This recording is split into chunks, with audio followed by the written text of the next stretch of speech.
After reportedly letting go of special teams coordinator Matthew Smiley, the Bills have their replacement.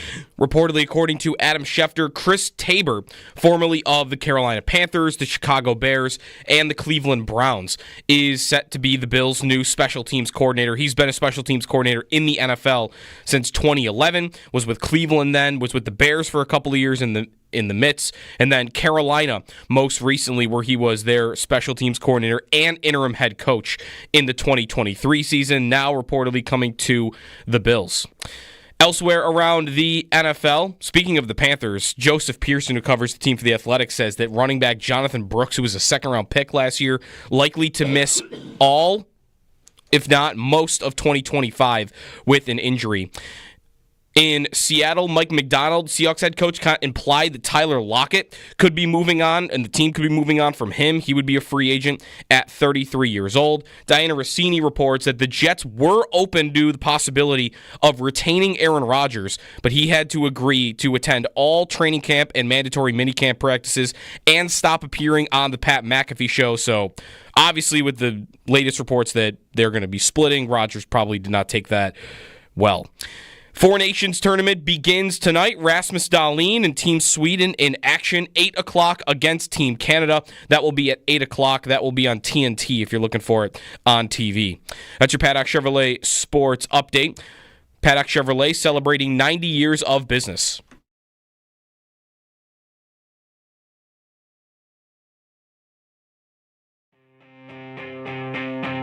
It's Jeremy White and Joe DiBiase. There's a quarter on the ground. Will you bend down and pick it up? Yeah. Because I will not.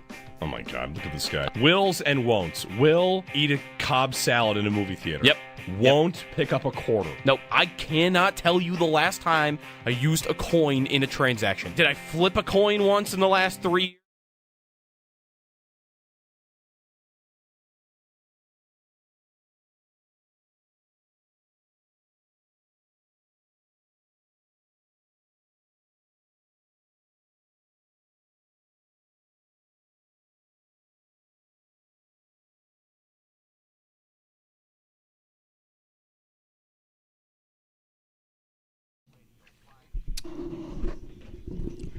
What if we decided to add Coin Watch to the list of things that we track? You said you can't remember the last time you used a coin in a transaction.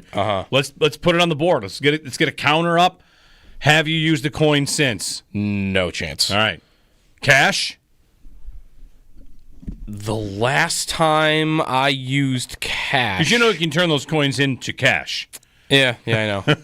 I gotta be honest. If there was a dollar bill on the ground right now, I probably wouldn't pick it up just because the ground is like a sloppy mess. It'd be frozen to the ground, or it would be, if it's in the slop that everybody's walking through. I don't want that. Winter weather advisory on the way. By the way, today. Really? Yeah. When is the last time I've used cash? The last time I used cash. What do you have to use cash for? Is the answer now? Sometimes parking.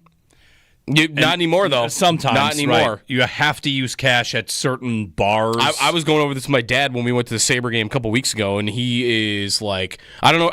He has to rule certain parking places out because he's the opposite. He won't do the app. Oh, okay. Like the place that I park often, you walk in or you drive in, and they just give you the card with the QR code on it. That's it. Here you go. Okay. Fill out, scan it. So, no, not for parking.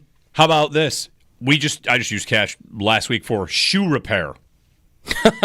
There's one.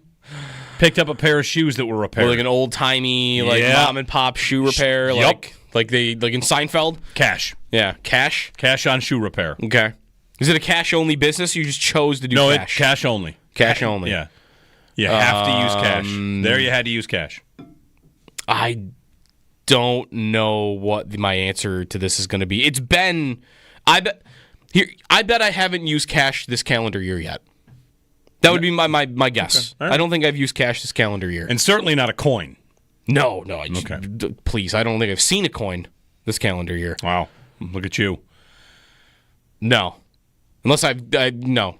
Use a coin for golfing now on a ball marker more often than I would use it for anything. There's a good spending. Answer. Last time you used a quarter was to mark a ball on a green. Yes. All right, fair enough. That might be more likely. Good morning, Jeremy and Joe with you. It's a wintry Wednesday. It's wintry all the time now. This has been a pretty gripping winter where it just got its grip on us and hasn't relented. Yeah. Snow's coming in today about 2 or 3 o'clock. Listening to WBEN on the way in. Again, winter weather advisory for the next 24, 36 hours. It's going to snow. I guess this is the run of events. It's going to snow, and then it's going to get warmer and rain, and then it's get colder and snow again. And the big question is, will the rain melt the previous snow, or will it glacierize it like it did last week when I walked out of my house and my entire backyard looked like a glacier and the streets were frozen over? So, winter weather advisory, be advised that it could get a little nasty in the next couple days. When are we going to start getting this warm up? Come on. Like, I'm not looking forward to that either. I just mentioned, like, there was a $10 bill on the ground when it's like the black soupy slop on the ground when the ice is melting. Yeah, I don't want that. But we got to go through it eventually. I'm at the Farmer's Almanac. And, yeah, how about that? Did you know that they have a website? No, I did not know that. 60-day extended weather forecast for Buffalo. So, all right, I'm into March now if I'm looking for long range. Very cold early March, rain, rainy, mild.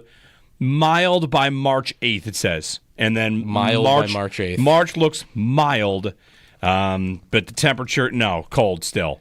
So we still got a ways to go? Yeah. Yeah, it's still going to be cold. All right. So maybe May? All right. I don't know. I'm doing my best here.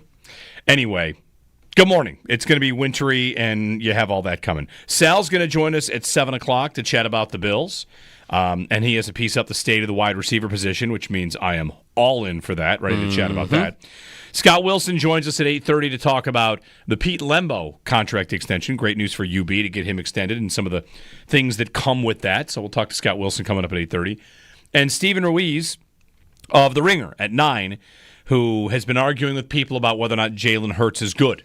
Because he's not exactly been the biggest, not a fan of Hurts, just he's not one of these top quarterbacks. He's good in a system and whatever. He played supremely well, but this is not the kind of game you put Jalen Hurts in the top. We'll talk to Steven Ruiz about all the quarterbacks, about the Bills' path forward, all that stuff. NFL writer for The Ringer.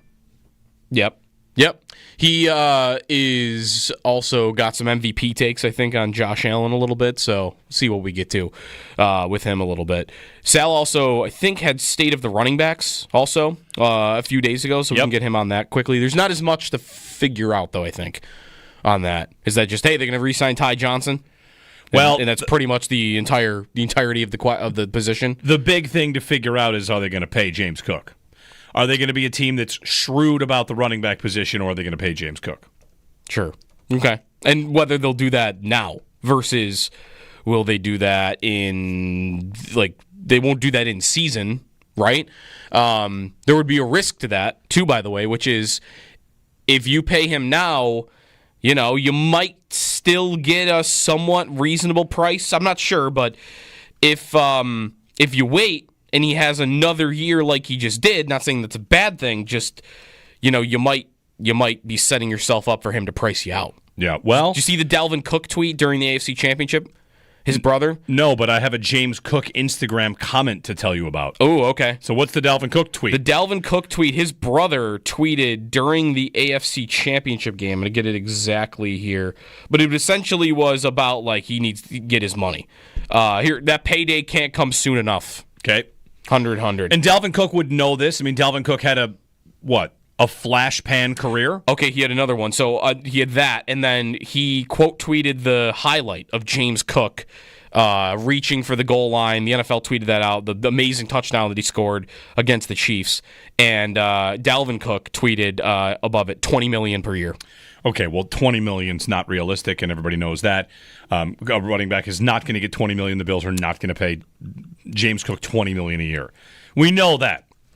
But this is the voice in his in his ear right now. I'm not saying that he's seriously telling him $20 million, but well, I've got an Instagram comment from him. You want his voice? Yeah, sure. $15 million. Oh, he put a number on it too? He on Instagram pinned his own comment, $15 million a year. Wow. So take that for what it's worth. He talked his brother down $5 million, I guess, a little bit. Maybe his brother was just saying, hey, that's a heck of a play. Because in the AFC Championship game, of course, he was amazing and made a couple incredible plays. But $15 million a year for Cook. Here's the thing about running backs, family, football. Everybody loves running. This has always been true, right? The running back is always the most popular guy on the team. Yeah. If you're good and he's good, that's it. It's maybe the hardest position for the layperson fan, like hand up here, to see when he doesn't run the right way or it's blocked perfectly and he just runs through. Yards over expected is something I'm thinking about for all this. And Cook was explosive for them this year. Lots of big runs. Tied for the league lead in touchdowns. I traded for him in Dynasty in week 2, and that exploded to great returns. So I was thrilled with Cook all year for Dynasty purposes also. But what's the smart thing to do? The Eagles just went out and paid Saquon Barkley big money. He is undisputably one of the best running backs in football. Derrick Henry, undisputably one of the best running backs in football. Is James Cook top 5? Do you know what Henry's contract was, though? His age maybe plays into this. Henry's 1 year, no, 2 years. 2 years, $16 million, so $8 million per year. For Derrick Henry. Yeah. Okay, yeah, I mean, he's 30 again. So he's 30. That would affect the term, but you wouldn't think the money as much. But that would I guess indicate he's already made his money. Maybe he's not pushing in. He's trying to go win a Super Bowl. He takes $8 million with a team he thinks is going to get there. There are 5 running backs that make more than $10 million per year. That's it. Okay, it's going to be Jacobs. Jacobs makes $12 million. McCaffrey makes $19 million per year. Barkley's 12.5. Is it easy after that? Fairly. These would be top fantasy picks more so a couple years ago rather than right now. But they're still pretty good. I want to say this just because the team is done with money, but Kamara, okay, $12.25 million. That's gettable because of that. Yep. And then after that, Mixon. No, Mixon just under at 9.8. Because I know they signed him and then gave him big money. Right. A couple guys that just go under that just signed. Maybe these would be comparables. Like James Conner signed in season this year, $9.5 million with Arizona. Chuba Hubbard just signed in season with the Panthers this year, $8.3 million. Before the year, I think Ramondre Stevenson signed. He was $9 million. Like that was the class that you might have been thinking for Cook. The other one's Jonathan Taylor. He's second, $14 million. So, all right, James Cook, you want $15 million a year? But per year, that would make him the second highest paid running back in football. Would the Bills do it? I mean, he wants make him the second highest paid running back in football. There's nothing wrong with him going out there and putting. It's a contract negotiation. First off, he's not even a free agent; it's an extension. Right. So that's where he loses some leverage. He would have to go to the market next year, where you could hit everybody to try and maximize the most. But 15, would the Bills do it? They're not giving him $15 million. Well, they gave him 10. I think that's more likely for like right now. Like, hey, James, we know you want 15. If you want to play out the season without an extension and you want to, earn the $15 million, we're not even saying we wouldn't be the team to give it to you in a year, but then you got to go through another year. If you want to sign the extension right now, here's the price. It's 10.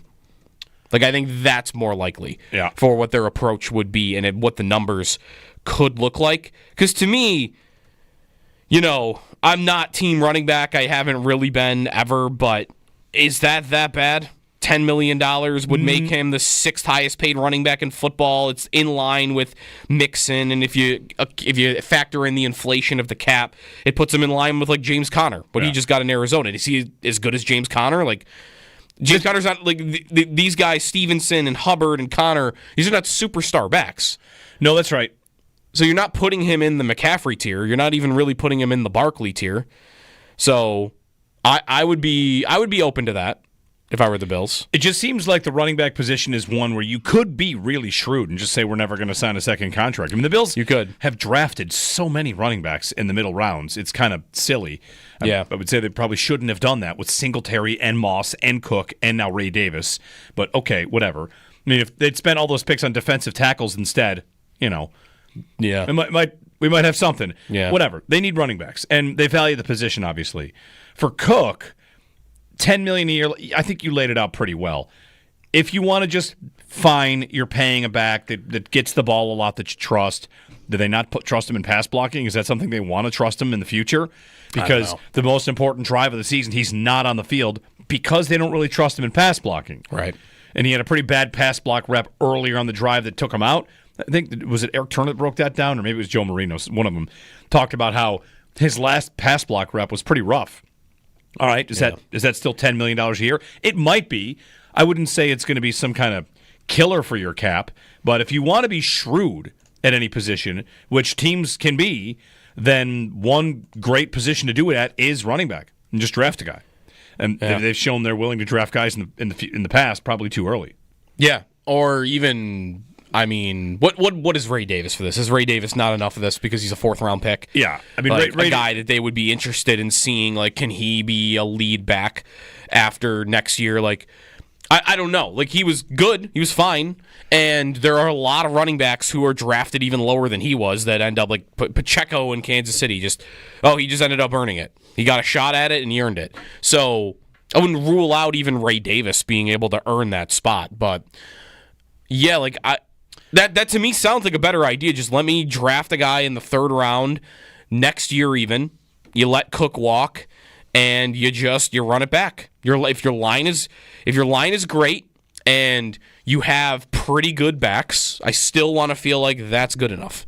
Despite the fact that I know Barkley just went to the Super Bowl, and Henry had the season that he did, I still would want to feel like I don't have to pay that guy that money if I don't want to. If he were to really hold the line on $15 million, I wouldn't feel any pressure to feel like I have to do that. No, that's right. That's right. That's an easy no, but that's anybody in a negotiation is going to shoot high and then come down. I'm going to shoot 15, and if I come in at 11, I'm thrilled. Right? If you're James Cook. Yep. Again, it is on an extension. We've got a small problem, Joe. Twitter only allows you to put 4 options in a poll, and there are 5 options for a very important question, which is who's the most important to bring back? Cook, Shakir, Bernard, Benford, or Rousseau. Right. There are 5 extension candidates, really. Right. Who's the most important? I guess we could probably take Cook out of there because I think he would get the fewest votes for most important. Or would you want to take away the guy that would get the most votes? Like, hey, no, I don't know. We don't really have a clear answer to that. Yeah. Who's number 1 and who's number 5 for extension candidates? The list is Cook, Shakir, Benford, Rousseau, Bernard. Think about it in your head. 803-0550. I can't put it on. I'd love to put it on a Twitter poll and we can just kind of build off it from there. But if I leave one name off, I will get 1,000 responses. How could you leave so-and-so off? What about Blue Sky? Does Blue Sky have the... I don't think they have polls. I don't see any 5-option polls. Okay. I would definitely say Cook is not the most important. I'm not sure he's last, but I'm positive he's not the most important. Well, where does he rank and how good he is at his position compared to the other 5? Is he or the other 4? Is he maybe number 1? He might be. He might be number 1 for it. Relative to his position, Benford has the case for that. Benford for PFF was cornerback 6 on the year. He got a Defensive Player of the Year vote, which I'm pretty sure was Aaron Schatz because he was very high on him all year, but I don't think Schatz has said that. If you're going on irreplaceability, difficulty to replace, the loose rating I would go for is Benford, Rousseau, Bernard, Shakir, Cook. Cook might be a top... And that might not be fair to Shakir. He's a top 10 back. Like, I think that's pretty... I don't know how controversial that would be. Like, he doesn't block, and that has really limited his ability to be a pass-catching back, I think. Which is why Ty Johnson did it this year. He has all the numbers you want, right? The volume stats, if you go in deeper and look at what he creates over expected, those are really high. Yards after contact for him are actually pretty good, too, just given his size. So the other guys... they'll play positions that I would still think are just more valuable, especially corner and defensive end. Middle linebacker, maybe Bernard wouldn't be in contention for me for number 1 on this. Like, I don't know. He's good and he makes splash plays, but there's a little more inconsistency, I think, with him, and he's not a star, but I don't think at the position. He's pretty good. So I don't know. I might go Benford personally would be my number one. I didn't mention Shakir there, though. No, when I ran it down, I put Shakir fourth, and that sounds like an insult to Shakir. But well, here's another way to approach it. Who would you be most scared of losing? Because I might want to answer Shakir just because I don't want them to be barren at wide receiver. You know, like, here's a way to say it. He was the only guy that was consistent week to week. Like every week you knew Shakir was involved, and then throw a dart at who the other two guys were going to be. Yeah, who are you afraid of losing? It's an expansion draft. Protect 4 of these 5 guys. That's positional value. That's everything. And it's what I'm at the position, and it's that I need 3 guys at that position. Mm-hmm. For sure. And he needs to be one of them, I think, because I don't really feel super confident in who the other 2 are going to be going forward. Well, we're going to talk about the state of the receiver position with Sal. He has his latest up at WGR550.com, state of the wide receiver position. So we'll get to that. Shakir's in the mix there. And, he goes from a nice, scrappy, useful, efficient, dynamic player. Like, those are all compliments. Yeah. To a well-paid one pretty soon. And I don't expect him to go north of, if he went north of like $20 million, that'd be tough. Amon-Ra St. Brown is the gold standard for what he does, and that guy got 30. Shakir, the Bills just let Gabe Davis walk, and he got 13. Did Gabe get, or was it 18? Whatever. Gabe got paid good money, and the Bills, it was easy to walk away from. Shakir, I don't know. I get the sense that he's obviously a really good receiver. And at the state of the wide receiver position, extending him would give you your connection with Allen. He's what people maybe hoped Kincaid was going to be, the guy that owns the middle of the field. When they drafted Kincaid and tried to put him in that role, Shakir couldn't get on the field at that time. And think about the Cincinnati playoff game. When they bring back Beasley off the street, Shakir is on the team and couldn't get on the field. Right. So his blossoming came, and now he offers them a lot of stability there. I think an extension for Shakir makes sense. Nothing crazy there. But whether or not he's worth $22 million, right, that gets expensive. Yeah. And it's one of the things about Everybody Eats that was able to fly. And we kind of got into it last week. Everybody Eats meant that nobody had to get the ball. And once you start paying guys, or once you start looking at draft status, while we don't like to do it in season, Sal's even said it. You draft a tight end in the first round like Dalton Kincaid, he's got to be a factor. You've got to find a way to get him the ball because you clearly thought he could bring something. Yeah. And Shakir, nice season last year. If he becomes a $20 million receiver, all of a sudden it's make sure Shakir's a big part of this game because you're paying for him to be a big part of it. And people don't like it when expensive players are not a part of wins. All of a sudden, people start looking at that. It's one of the tough parts about being a wide receiver. If you keep your mouth shut and don't contribute, you're not worth it. And if you complain, then you're a problem in that way, too. See, how different is that with Shakir, though, than what we just saw? Like, he didn't have a single game. Actually, week 1, I guess. So, week 1 and the Jet game. Okay, so there were 2. 2 games where he had 2 and 3 targets. Every other game, he had at least 5. Every other game, he had at least 5 targets. And most of these 6, 7, 8, there was a 10, there was a 12 in there. Seattle was a big game. Like, how different would that be from what they just did? Like, did they not just kind of go through a season where, all right, we need to make sure Shakir gets the ball 5, 6 times in this game? He had as many targets as pretty much as Xavier Worthy did this year. And the people think about, if you talk to a lot of Bills fans that call us, they would have called Xavier Worthy a gadget player or a role player. Khalil Shakir had 2 more targets than Worthy on the season. I would say Shakir, this is not meant as a criticism to him, because I think when the gadget stuff works, then I'm fine with you being called a gadget guy. Right. Shakir was more of a gadget guy this year than Worthy was, wasn't he? I'm not so sure. I mean, it depends on your definition of that. He was a reliable, easy button guy. Yeah. I'm just saying Worthy was more often running routes down the field, running comeback routes, and running by guys and deep posts, just like more of a full route tree. Yeah. Shakir was a lot of screens, and the orbit motion where he'd run behind Allen, he'd run out to the left, and they throw it to him there. Like, again, I'm not even saying it was a bad thing. I think it worked. It worked a lot. And on top of the gadget stuff, I think he also was their slot receiver. Yeah. So maybe it's similar, right? Shakir and Worthy were both the gadget guys in their offense, and then they added an element on top of it. Shakir, it was, I'm your slot easy button guy, and Worthy, it was, I'm your downfield guy. We started with James Cook and a comment on Instagram Live where he says $15 million a year. He's up for an extension. Shakir, Benford, Bernard, Rousseau. As we talk about these Bills going forward, lay out the order of what you like, of who's important. And we'll talk about the state of the wide receiver position with Sal coming up at 7 o'clock as well. So Sal at 7, Steven Ruiz from The Ringer at 9, Scott Wilson on the Pete Lembo extension at 8:30. Worst Call Wednesday. I'm excited for that. Got a big noisy buzzer for Worst Call Wednesday, and plenty more to come as well. 803-0550, 1-888-550-2550. Joe and I are also going to draft something, which is going to be fun. I'm very excited We've about got a draft scheduled on the heels of Kellen Moore being introduced by the Saints. Yeah, we find our way to a draft. Jeremy and Joe on WGR.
The Bills reportedly have a new special teams coordinator, Chris Tabor, formerly of the Carolina Panthers. He was the Panthers' interim head coach and special teams coordinator in 2023. He was with Carolina that year prior also. Had been in the job since Cleveland in 2011, worked with the Bears as well, so he's been a special teams coordinator for over a decade in the NFL. He is reportedly replacing Matthew Smiley on the Bills staff. Elsewhere around the NFL, Kellen Moore introduces the new head coach of the New Orleans Saints. Everyone expecting that. And Brandon Staley is reportedly going to go with him, former Chargers head coach, expected to be New Orleans' new defensive coordinator.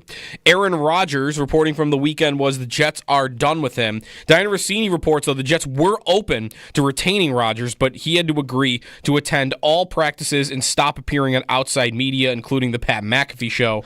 So... you would assume that he said no to that. The guy that said we got to get distractions out of the building and focus on us was offered an opportunity to do exactly that and said no thanks. And he said, no, I'm good. Okay, shocker. Yep. Tyler Lockett could be done with the Seahawks. Mike McDonald implying that when he talked yesterday, he's got a big contract out. So Lockett expected to hit free agency.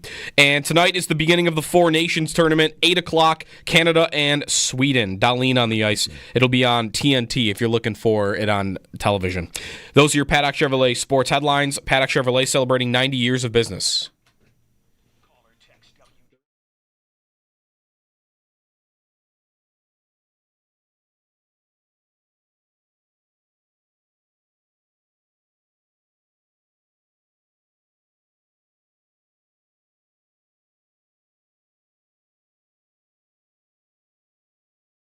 He was playing like a man possessed really the entire year. I mean, the way that he ran the ball, he ran angry.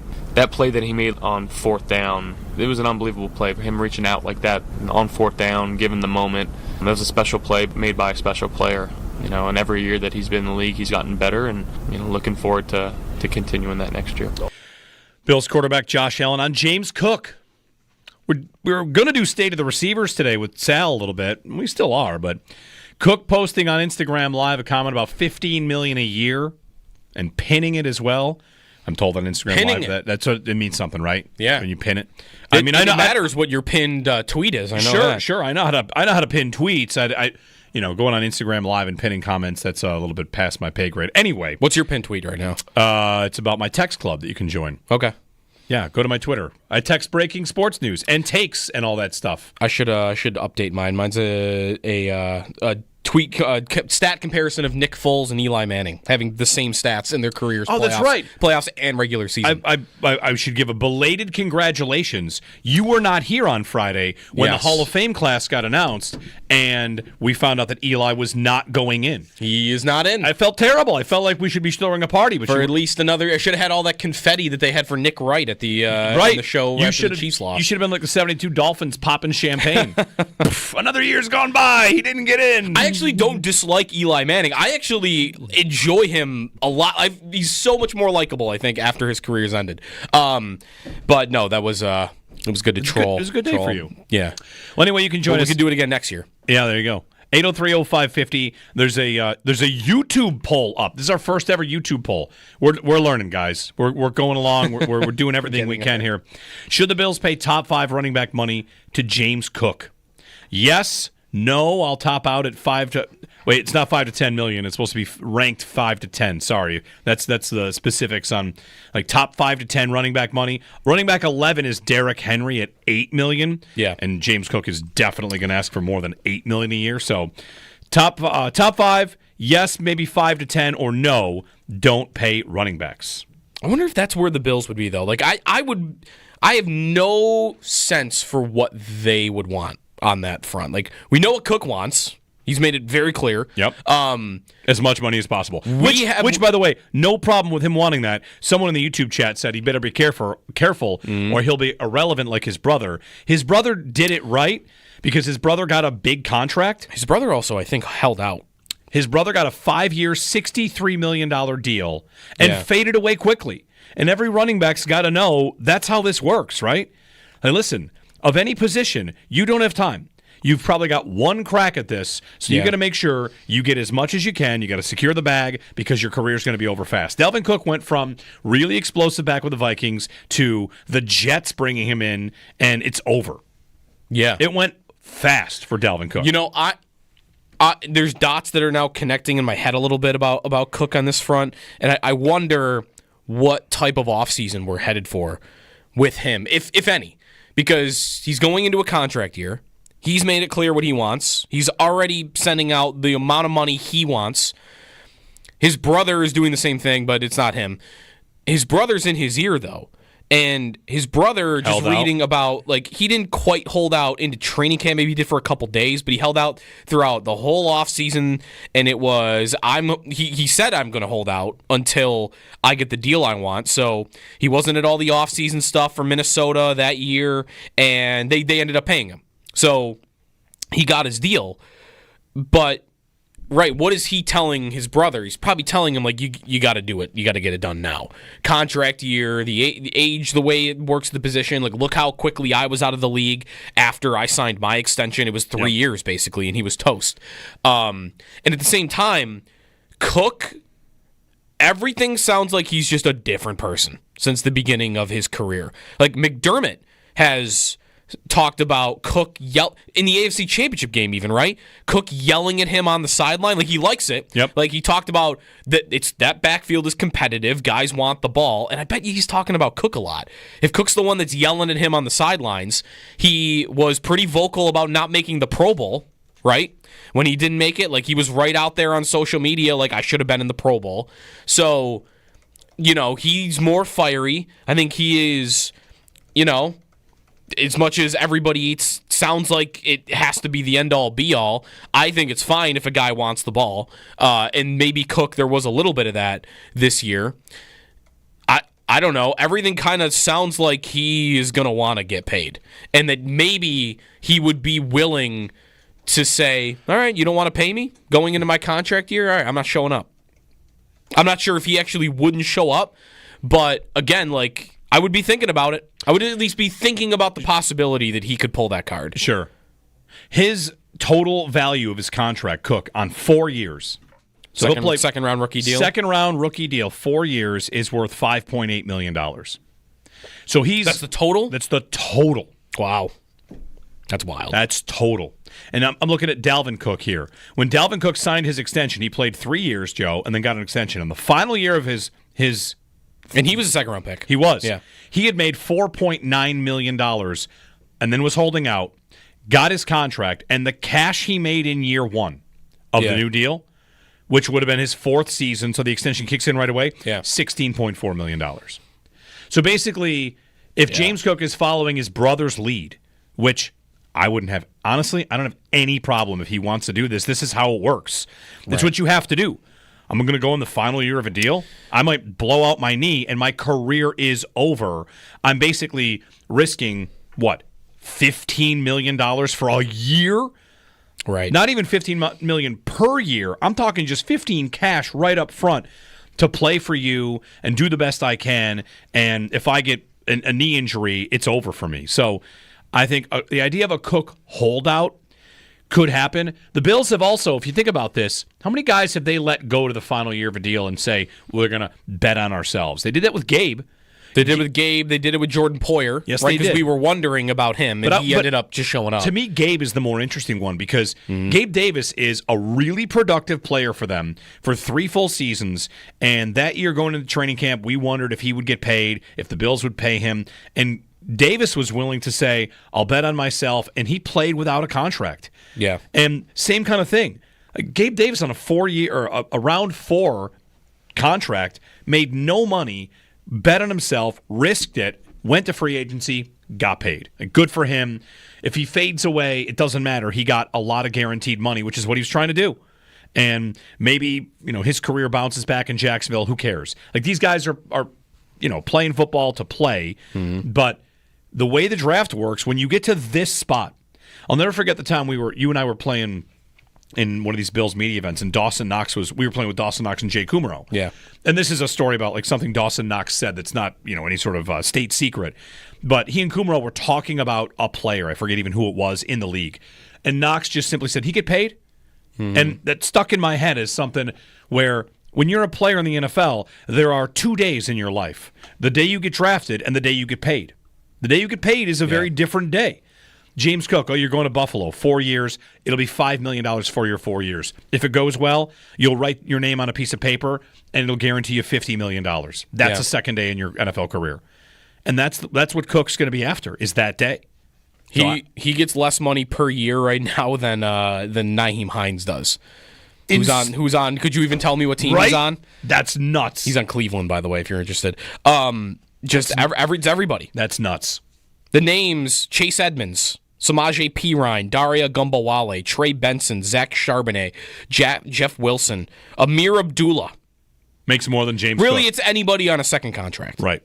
Anybody on it, but DJ Dallas. Even a bum, the Cardinals. A bum second contract. A bum second contract is going to be higher. The thing that's interesting, though, is those are all good comparisons. I have no earthly idea what the Bills will operate like at this position with a second contract because they've never done it.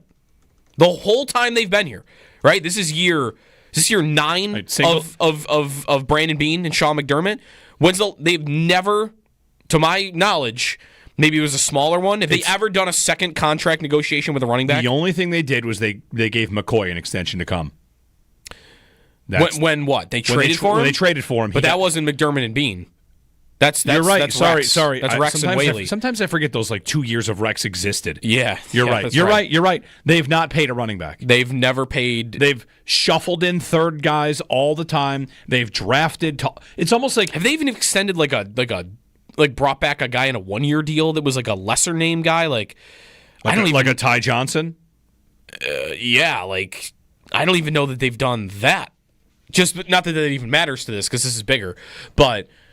I don't know what they think. I don't know what they would think in this spot. Singletary never really pushed them to this limit, right? He never had the season Cook just did. Cook is good. Singletary was fine the whole time he was here, and he was the starting running back for 4 years. But he never had the season James Cook just did with 1,300 yards from scrimmage and 16 touchdowns. He never did. He never was in the argument as, he might be one of the best 10 backs in football.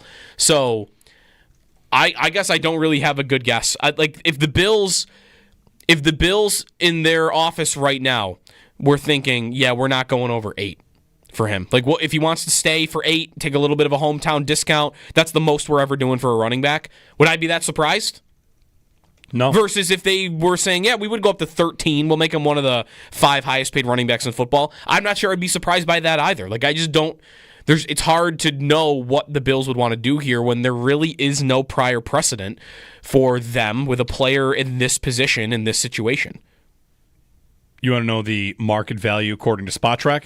Sure. 4 years, $40 million. Exactly $10 million a year? 10.2 per year. Yep.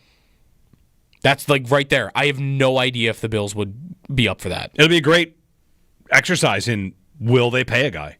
Yeah. And will they let him go to...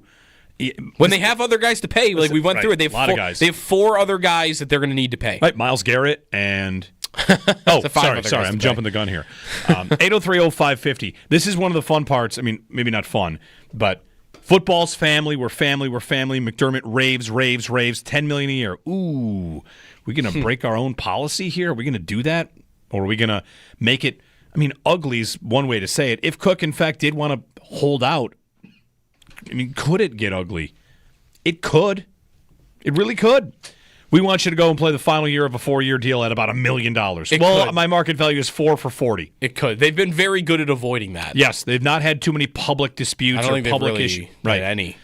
No, not guys that have needed a deal. Poyer's agent showed up to training camp one day. That happened. That was it. Was that Drew Rosenhaus was at St. John Fisher? We're ooh, I wonder if something with Poyer happens. Nothing happened. 803-0550. Jeremy and Joe. Give us a ring. Vote in the polls on Twitter, on YouTube. Fire us a comment and be aware. Wintry weather on the way today into tomorrow.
It's what it says. Okay.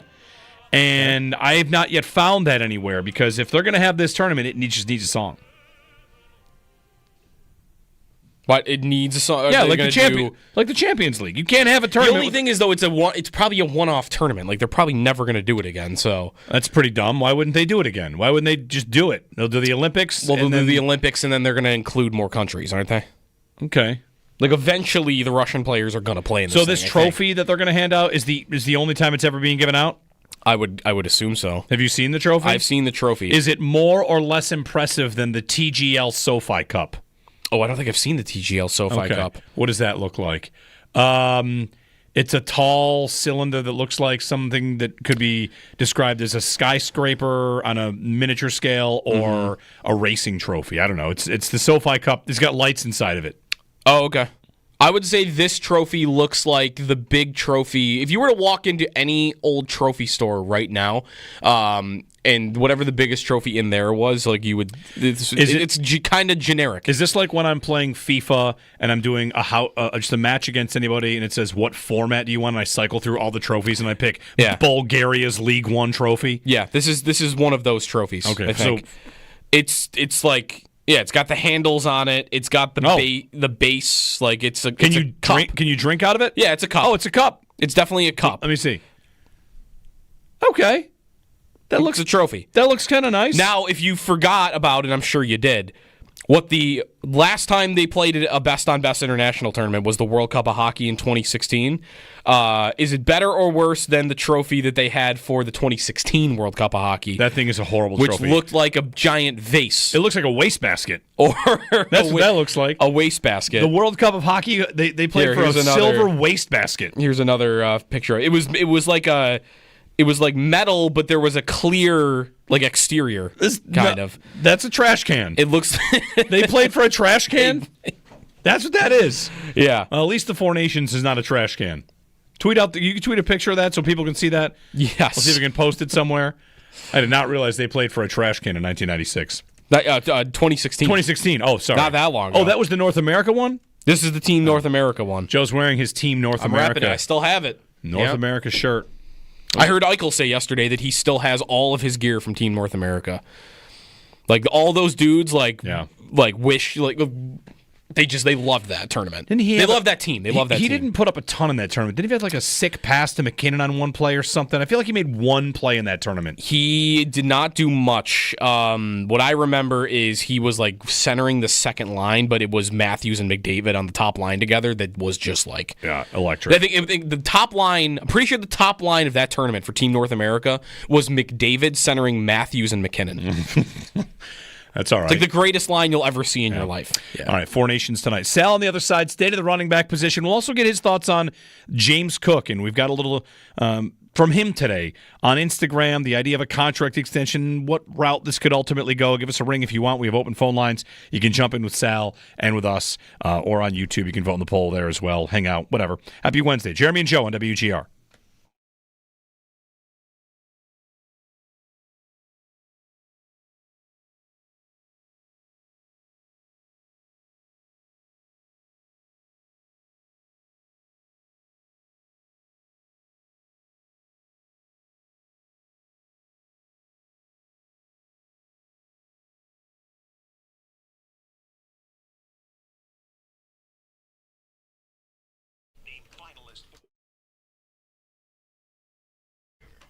Hey, it's Sneaky Joe DiBiase here for Douglas Development and Seneca One. If you've not been down to the Seneca One Tower in a while, I had not. I had not been there in years, and it was, of course, empty and hadn't been redone in a while, and that's all been brought up in the last couple of years. It is like a brand new building, amazing views all around. They have a little space where they do like a yoga studio and whatnot, and you can see right down Main Street there, right to Shays and everything. It's an amazing space. There's over 100 apartments, public food hall right there, Underground's coffee shop, Other Half Brewing Company on the base floor is an amazing spot. They have a great beer selection. It really is like a mini city. There's a golf simulator while you're working, car detailing, a dog salon. They really have everything. Seneca One, home to businesses, revitalizing downtown, and there is still space available. If you're looking to do business at a higher level, you should be at Seneca One. If you want to visit and take a tour. Visit SenecaOneBuffalo.com and schedule your tour today.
The Bills have a new special teams coordinator, reportedly, Chris Tabor, formerly of the Carolina Panthers and the Cleveland Browns and the Chicago Bears, has been in that position for over a decade in the NFL.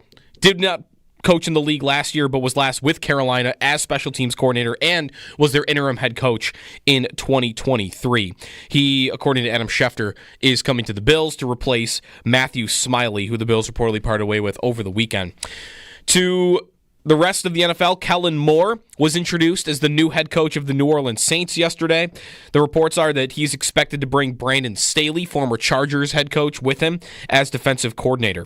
Diana Rossini reports that the Jets were open to retaining Aaron Rodgers, but he had to agree to all mandatory practices and stop appearing on outside media, including the Pat McAfee show, and Rodgers clearly did not like that because since then it's come out that Rodgers and the Jets will be splitting this offseason. Mike McDonald, Seahawks head coach, speaking yesterday, implying that Tyler Lockett's time with the team is likely over. He would be a free agent this summer at 33 years old. And back in Carolina, Jonathan Brooks, second-round rookie running back who they picked last year, picked up another knee injury at the end of this season. And Joseph Pearson, who covers the team for The Athletic, writes that Brooks is likely to miss most, if not all, of 2025. So really tough start to his career.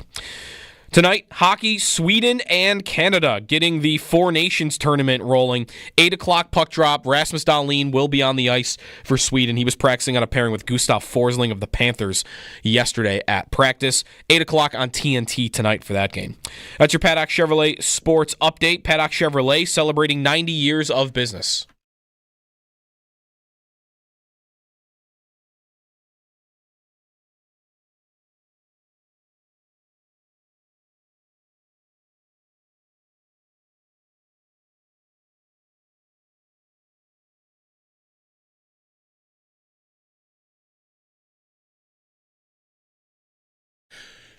All right.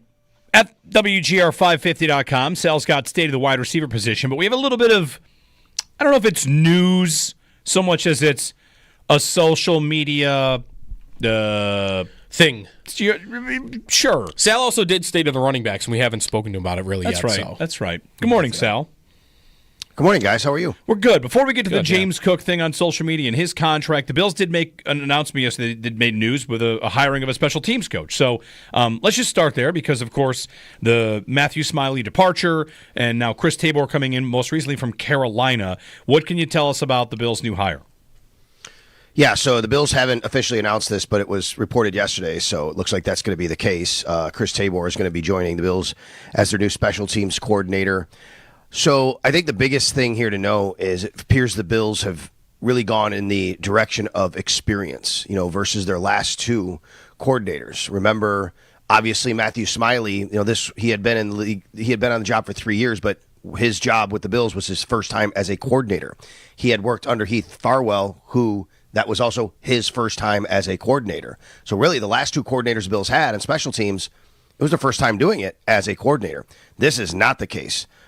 This guy has been a coordinator for 14 years, 11 through 23, 13 years. Yep. He did not coach last year. He wasn't coaching. But anyway, since 2011, outside of last season, he's been a special teams coordinator.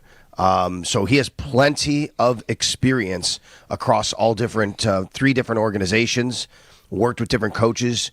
Got his start. He worked a while ago with Dave Taub, who is the chief special teams coordinator. They were on the same staff at one point as well. He's regarded as one of the best in the game. So my point here is I think it's important to note, I think the Bills and Sean McDermott really went the experienced route versus the last two coordinators who were first time on the job when they were hired. One interesting thing about Tabor, I mean, maybe you've heard the name or thought the name, Sal. I did not know this, and it did not ring a bell. But, experience is one thing. He's also had experience being a head coach of NFL teams on an interim basis in 2 different spots.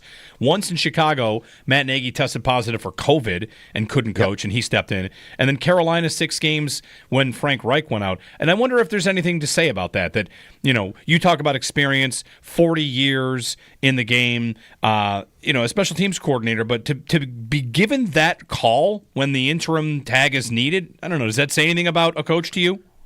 Yes, it does. I think it says a lot about what you're Well, here's why it's important. I think it's a great point you bring up, Jeremy. I've talked about this many times in the past with other people on the staff. He is not the only one on the staff. Anytime you can surround yourself as a head coach with coaches who've coached either multiple positions or been coordinators who are now position coaches or been head coaches who are now coordinators, those people understand the dynamic of how a team works better than if you're just coming up as a position coach. So a guy like Chris Tabor, in this case, is going to understand how the entire team works together, not just how it relates to special teams. You know who this also is?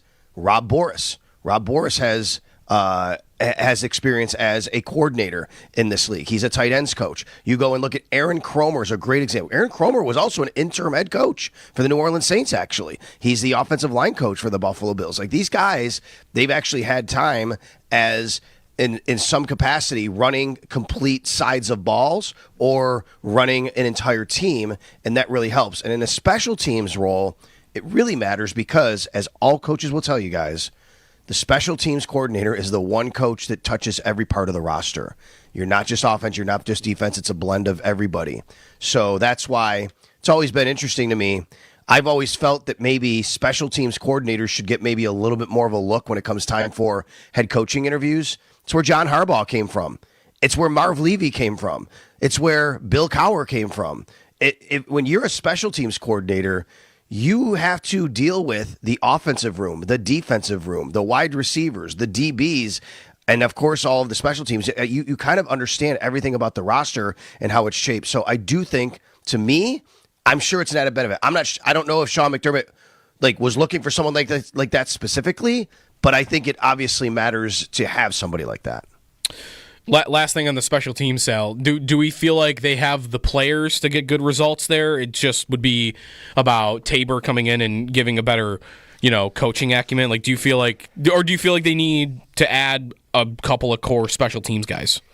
I don't know about. I think they have their core special teams guys. We talk how many times, Joe, have we sat here every year, and I know you and I have even debated on the Extra Point Show, maybe they've gone too far in that role. But I don't know if you do that as much anymore with the new kickoff rules, but I think you have to think about it. But you look at the return man. I think they got the return man, right? Brandon Codrington. Yeah. I'm not talking about kickoffs right now, right? I'm talking about punts. Kickoffs are a little different now. I think they got the return man, right, in Brandon Codrington. Do they have the kicker in Tyler Bass? That's going to be, I think that he had a nice turnaround. The punter in Sam Martin. I thought he had a nice year last year. Reed Ferguson is a free agent, but it's obviously somebody who wants to stay in Buffalo, and he's been here a long time with Sean McDermott. So from that particular aspect, yeah, you could always do some tweaks, no doubt. It's funny looking back, he had it helps. I tweeted out yesterday, after you guys saw it, where his special teams units ranked. Right? And look, this is so random sometimes. It can be really impacted by a lot of things, but much more good than bad. Much more top half of the league than bottom half of the league, and I color-coded everything. But it is funny, I looked those early years, Josh Cribbs was his return man in Cleveland for a couple of years, right? It helps when you have someone like that who can really elevate your numbers. And we can translate this to get to the receivers here a little bit, and this will be more about the receiver position, Sal, but Mac Hollins, just kind of looking over PFF on all their special teams grades for the Bills last year, 58 players played at least some special team snaps, and Hollins ranked 7th, one of the higher guys on this mark. A lot of them were on punt coverage and a few on kickoff too. But do you feel like, as we get into receiver here, you wrote about state of the receivers on our website, WGR550.com. Would you assume the Bills want Hollins back, not just for receiver, but for the special teams role too? I would, and I do. I don't know if the Bills' plan is for Mac Hollins to play so much on special teams next year. He is getting a little bit older. He was good at it. I think you'd like to be a little bit, younger and have guys who are a little bit more core, as you put it earlier, Joe. But certainly it's a role he can play, and he was good at it this year. I'm interested to see how he fits into the wide receiver core next year after some tweaks, because I do think there's going to be some tweaks. Just on Hollins in general, I did write about him as well as the state of the wide receivers. I mean, how can you be disappointed with the year he put together? When he was signed, How many people said he's a roster bubble guy, right? There were people, I'd come out with you guys, like, is Matt Collins going to make the team? Like, yeah, I think so, right? And then right away, guys, I will tell you, in the summer, it was clear, like, oh, this guy's on the team. And you could see, we'd go out to practice and like, oh, he's going to be a part of this team. He's making the team, probably going to play some special teams. And I felt even he's going to have a pretty good role at wide receiver. Well, it turned out even more so. And he is going to be a free agent. I just don't think he'll have a huge market. Like, he's a journeyman. He had his best year in Buffalo. How many teams are going to be clamoring to say, we got to get Matt Collins? No disrespect to him, but it just feels like this is the right fit for him, and I think both sides would want to work something out. Yeah, Sal, I'm looking. Spot Trek has him at 2.4 for calculated value. Last year he played like at 1.5 with the cap going up. Like, it wouldn't surprise me. This gets back to, I like to point out all the time, Sal, Brandon Beane says everyone sees who you pay. And I feel like Hollins would be a guy that they could easily bring an offer to they feel is fair, and he might say, life's good here, I have a role, and everybody's happy, including all of his teammates. I think would be happy for him as well. He seems to be a very popular guy among fans, among teammates. So, yeah, it seems like, whatever. I think I'd be surprised if it didn't get done even before free agency began. I agree with that. We'll see where it goes. It is interesting. He actually he wound up being the leading receiver for the team in the AFC Championship game. He actually caught a couple of deep balls. Like, as the year went on, I think there was even a little bit more of, okay, there's a few other things they can do here. So he'll have a role next year. My thought is he'll be back. They'll work something out because everything you just said, Jeremy. Rest of the receiver room, Sal. I'm thinking back to last year and how MVS was a guy that was an idea. They wanted speed. They wanted that guy, and he just never really fit. So future additions at the position might be something like that. To me, the biggest question about the receiver room right now is Keon Coleman and their faith in that he will do what they need him to do. The end of season press conference about being disappointed in how he came back from injury, and maybe that's a point about maturity. Like, they've grown players through the years, and they've seen players come through and become more mature and more prepared to be pros. And I wonder how much they will feel comfortable just counting on that happening for Coleman versus maybe wanting to insulate him a little bit. I think they want Coleman to he needs to burst out next year. Like, the comments from Beane and McDermott at the end of the year, like, about how he was starting, I think Sean even said he was starting to be dominant at one point, and then he had the injury, and then Beane said they didn't see the same player when he came back. The lack of physicality, especially, right? They had a talk with him about it, and I'm sure that was, a lot of it, and Beane said this, and look, he's a young player. He's probably never truly been through that sort of thing where he's been injured. He hasn't missed games. It's a grind. It's a rookie wall for a lot of people. At that point that he got injured, it was in the second half of the year. He's missing that's a tough, not only physical hurdle, it's a tough mental hurdle for a lot of these guys.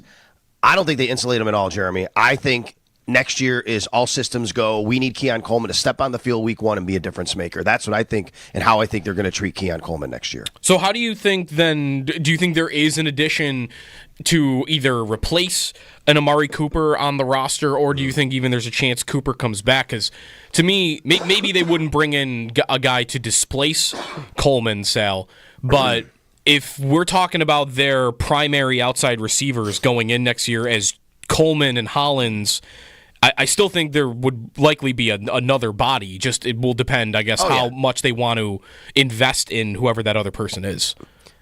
Well, I guess this is the part where I remind everybody, Joe, that there's 90 players who come to camp, and right now they have 6 wide receivers. You'll probably be adding like 11 wide receivers this offseason, to be honest with you. I mean, they'll probably bring 13, 14 guys to camp. And I know what you're saying is like, well, those guys are going to be camp bodies. But let's just take the guys they do have still under contract. Okay? Khalil Shakir, Keon Coleman, Curtis Samuel, KJ Hamler, Tyrell Shavers, Jalen Virgil. Those last three, Hamler, Shavers, Virgil, I think those guys will fight for spots. I think what we saw from Tyrell Shavers was great last year. He had one catch, takes it to the house, 69 yards. I think he's right on the cusp of trying to be that last wide receiver. But is he really going to be a guy that's going to make a dent in actually playing on the field? I'm not sure. He might be a guy that's a little bit more special teams. Jalen Virgil got elevated, got signed. He actually played a little bit of special teams. Amari Cooper would be that type of player. I don't know if they're playing in that ballpark. What is Amari Cooper getting on the open market? Let's remember, he's only a year removed from back-to-back 1,100-yard seasons. I mean, he's got to have a team that's going to want to pay him a little bit, right? I would think. He's Amari Cooper. He's been in the league a long time. He's putting a lot of work. Are the Bills going to go 1 year, $10 million for Amari Cooper? Is that how much he's going to get? How much would you guys pay him? What's the price point? The thing, you know what I mean? Yeah, the thing that kind of scares me here, Sal, in the state of the wide receivers is if they do bring back Cooper for a modest deal, where is the ability of the group as a total to get the thing that they think they need, which is speed? Right. There's no place for it to come from. Even if you like the idea of Coleman taking that next step, I don't think he's going to give them the thing we kind of think they need, which is the over-the-top guy. And if I come back with Coleman, Shakir, Samuel, Hollins, and Cooper, now I'm on a sixth receiver, and that guy doesn't get on the field. So to me, that's why Cooper is likely on the way out.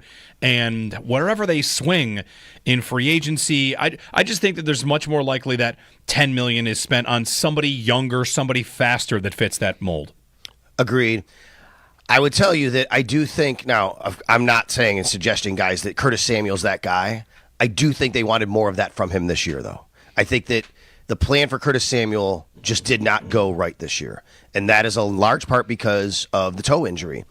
I think a whole offseason here, it's not like Samuel's been this guy who's been hurt a lot, right? I mean, he had this injury this year, and you're not looking at a guy who's always like that. So I think you can probably, hopefully, count on him being healthier, coming back to camp. Maybe you kind of give him a fresh start and say, okay, now we're going to kind of use you in that role, which is more of a speed role, but it's also more of a speed role with the ball in his hands, not necessarily running past people, which he does have the ability. I agree with you. KJ Hamler can fly too, but these are not guys that you're going to be relying on. I think you have to have more of a bona fide, speed guy. And where does that come from? I'm not sure. So you're right, Jeremy. The way you put the puzzle together, even listening to Sean McDermott last 2 weeks ago, he kind of acknowledged, it's something that we think, maybe more explosiveness is something that they need. So, I think that they'll probably have to go out and look for something like that. And it probably fits in your, I guess, top four, because Shakir, Coleman, Samuel are your top three in whatever order, and then I guess Mac Hollins, so top five, but somewhere in that top four where a guy's actually on the field and getting reps and running down the field, I think you have to have somebody. Chatting with Sal Capaccio, his piece at WGR550.com, State of the Wide Receivers.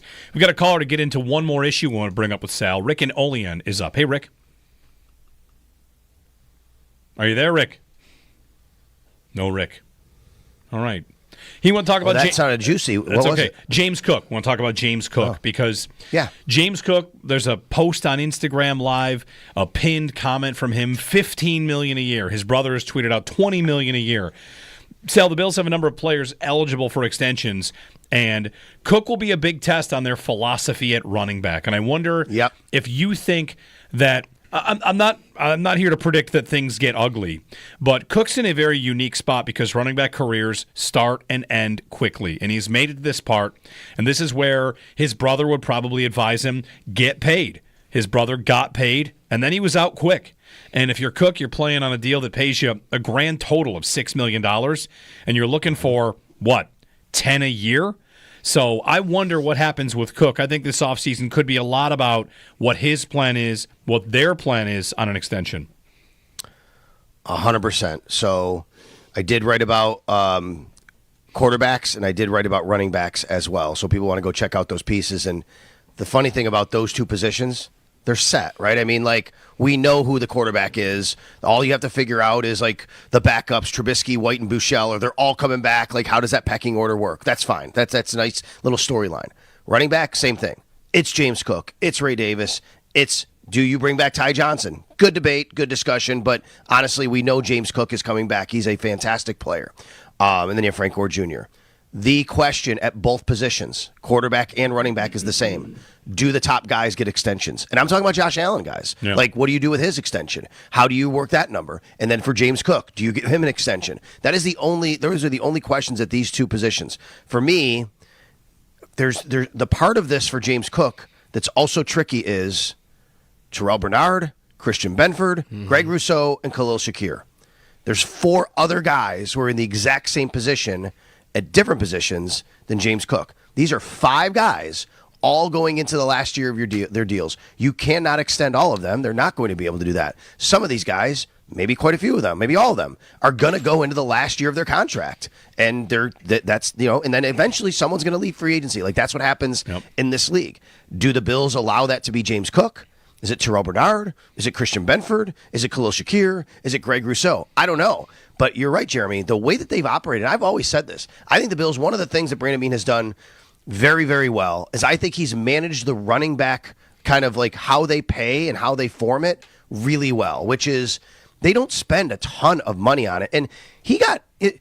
How many times did people say in the past, like, they don't spend high assets on running back? He's a second-round pick, or, I'm sorry, they spend too high of assets on running back. A second-round pick, a third-round pick on Devin Singletary. That's fine, but then they would let him play and walk, and they would use him up. And Singletary was a fine player. Zach Moss didn't hit necessarily. They got something for him. He did a nice job elsewhere. James Cook was a second-round pick, and now he's really paying dividends for them. But how do you maintain that philosophy of I'm not going to pay a running back that kind of money because I have to pay the rest of the roster when you have a guy like this on your team? Right. And what they would want to do on the timing of it. So, like, would they say, let's wait another year and see if you do it again? And, you know, they would know the risk of paying him even more if he does do it again. For Cook, though, do you agree that he is different? Like, you would know better than me, like, in terms of him personally from year one to how he's been lately. Like, I don't know, like him, and none of this is even meant to be a criticism, but I heard McDermott in his press conference talk about Cook yelling at him on the sideline, like in a good way, in the AFC Championship game, and he's out there yelling about why he wasn't in the Pro Bowl. Like, he seems more, I don't even know what word I want to put on him, more confident, just more open about his confidence in himself. I don't know if you've agreed though. Like, has he gone from like a quiet guy to more of a talker? It's a tough way to explain, Joe, because you sound like if I say more professional, that sounds like he wasn't professional, right? That's not the word I'm trying to look for. I do agree. I think I've seen it. James is a very quiet person, by the way. You know, whenever we're all around him in the media, he doesn't talk a lot. When he does, he's very quiet when he talks. Yeah, I'd say he's thoughtful about what he says. There's no doubt about that. How about this? Here's a word I'll use. I just think James Cook has become very intentional about his career. That's what it is. He has become very intentional, and I think he has really understood what it means to be an NFL running back. And again, if you want to say that's professional, that's fine. It wasn't that he wasn't professional. I think it takes time sometimes for these guys to come in the league. This guy was fantastic in college at Georgia, wins a national championship, comes in the NFL. He's got to work. He's got to get on the field, fumbles his first snap. He's not the number one guy. Well, why isn't he on the field? His rookie year, Devin Singletary. Second year has this really nice year. And then I think last year it's okay. I'm here. This is my career. Like, I remember, this is so funny. I'm going to go back a long time to say this. Not a long time, but you guys, it's the weirdest reference. But I remember Darcy Regier, actually, one time in a press conference talking, and this is like at the height of the Sabres or maybe in the back end of his career, and they were talking about maybe, I don't know who it was, maybe Stafford or I don't know who it was. And Darcy said, at some point, a player realizes they have to take ownership of their career. Mm-hmm. It's not the organization all the time that has to develop them and bring them along. Like, you have the control here too. You have to take ownership of your career. And I think it's a great way for James Cook. I think James Cook has taken ownership of his career, if that makes sense. Yeah, great reference, Sal. Great comparison. Yeah. All right, well, State of the Wide Receiver is up. If you want to dig into that at WGR550.com. Tight ends next. Tight ends next. I'm actually working on that today. Actually, I just wrote about. Hey, real quick. Yeah. You guys had a great trivia question yesterday. I thought it was going to be a question that I like, but it wasn't the same question. But I'm going to ask you. Okay, real quick. Ready? Mm-hmm. Yep. There have been 4 players who won a Heisman Trophy and a Super Bowl MVP. Okay, that's Desmond Howard. Yes. Okay. That's usually the toughest one. He won a Super Bowl MVP? He did. He had a kick return touchdown. As a return man, yes. Wow. Yep. Okay. Okay, past that, it's one of them is the same answer as yesterday you gave. You went way back a little bit. Only one of them? Is that Marcus Allen? Marcus Allen, yep. Okay. The other 2 are actually older than him, but they're famous players. One was Allen's teammate, a quarterback. Ken Stabler? Close. A little after that. Who's the Raider quarterback after Stabler that wins? A little after that. He may have had one in between, but he was in the early 80s, yep. Oh, I don't know. Jim Plunkett. Jim Plunkett. Okay, there we go. And then the last one is a Cowboys quarterback. Staubach? Roger Staubach. Yeah. right. Roger Staubach won the Heisman? Heisman Trophy. He did. But he could not play in the NFL because he had to fulfill his military duties. He played at Army, so he did not Right. go to the NFL until like 3 years after that, I believe it was. And then he won a Super Bowl MVP. Okay. Who's going to be the next one? Ooh, good question. Heisman to win the Super Bowl MVP. More and more, like there was a period there where Heisman winners like didn't have a lot of success in the NFL, and now it's starting to become more like Burrow would be like no one would be surprised if Burrow won a Super Bowl MVP. I think at some point in his career. But Staubach played for Navy, by the way. Navy. I said Army. My apologies. Sorry. Yes. I only corrected because somebody out there is like, Yeah. of that rivalry. Don't you dare say he played for Army. I got it. It's like saying that Ryan Fitzpatrick went to Princeton or something. Right, exactly. Yale. All right. Thanks, Sal. All right, guys. Sal Capaccio, he's coming up with the Northtown Automotive Extra Point Show, 10 o'clock. 803-0550, we've got to get a break in. Do you want to pay James Cook? Let's talk about it. And where Maurice Jones-Drew ranked him at NFL.com, MJD, all 74 starting, playing running backs in the NFL. Where does James Cook rank according to him? See if that changes your mind or spins you one way or the other on whether or not they should pay James Cook. It's going to be one of the stories of the offseason. Jeremy and Joe on Cook, Shakir, Bernard, Benford, Rousseau. Anything else you want to throw at us, you're welcome to. 803-0550 on WGR.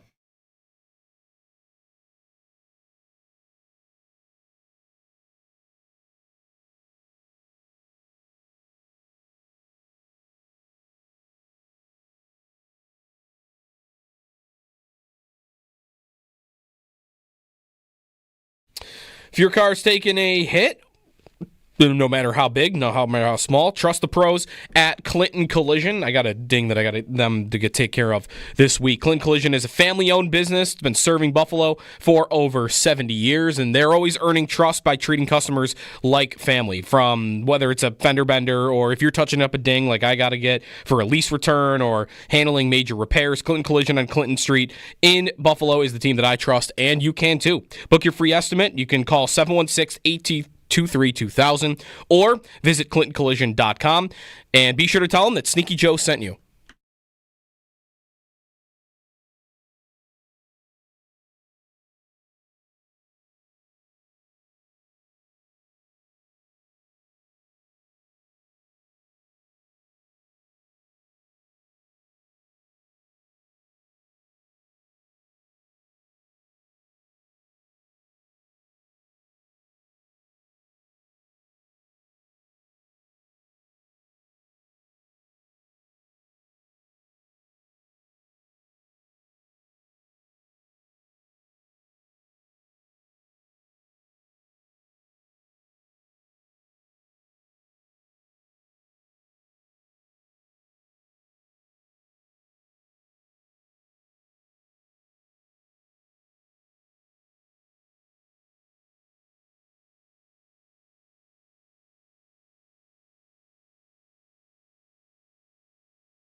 The Bills have a new special teams coordinator. Adam Schefter reporting that Chris Tabor is going to be replacing Matthew Smiley on the Bills staff in that role. Tabor with more experience. Smiley was a first-time special teams coordinator. Tabor's been in the job since 2011, was with Cleveland for a few years, Chicago for a couple of years, and then most recently with Carolina. Was not coaching in the league last year after being the interim head coach and special teams coordinator for the Panthers. To the rest of the league, Kellen Moore introduces the new head coach of the New Orleans Saints. He is reportedly expected to bring Brandon Staley, former Chargers head coach, as his defensive coordinator. Hockey tonight, Sweden and Canada get the Four Nations tournament rolling. Rasmus Dahlin will be on the ice, and it's looking at an 8 o'clock puck drop, TNT, if you're looking for the game to watch tonight. Those are your Paddock Chevrolet sports headlines. Paddock Chevrolet celebrating 90 years of business.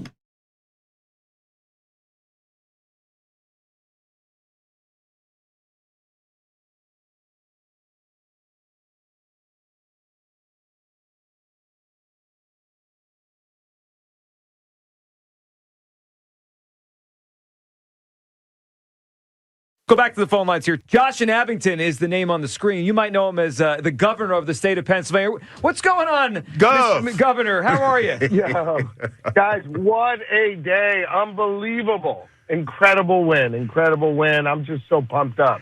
Gov, I don't know, but hopefully you weren't out there climbing no poles and you wasn't out there acting up out there in the streets last night, were you? No, we celebrate safely, guys. We celebrate safely. But listen, just the love of Philly sports fans, it's just unbelievable. It's a great vibe for the city, great vibe for the state, and I'm just so proud of these guys. The governor of Pennsylvania called into the WIP. I like to call him, hey, Gov. Gov. Yo, Gov. Not bad. The Eagles parade is Friday on Valentine's Day. The city of brotherly love with the parade on Valentine's Day. Good stuff. 803-0550. Get some calls in on the James Cook idea, whether or not he's high priority for you or not.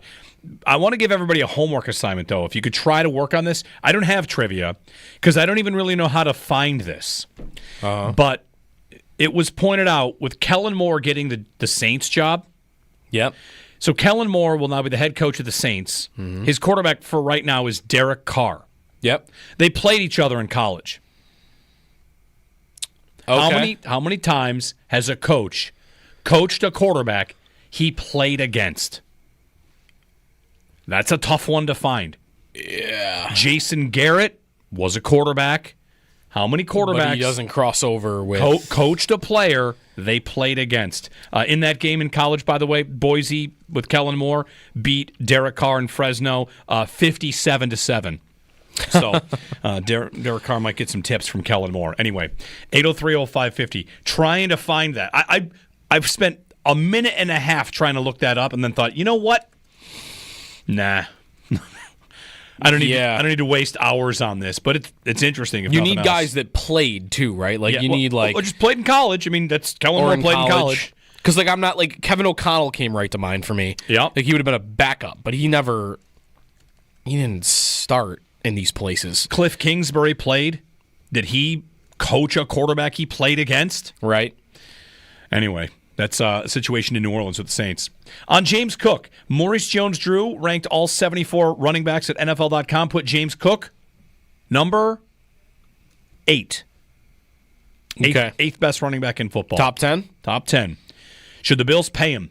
It's a big philosophy thing here for the Bills. They've not yet paid a running back a second contract in the McDermott Bean era, and would they do it for James Cook?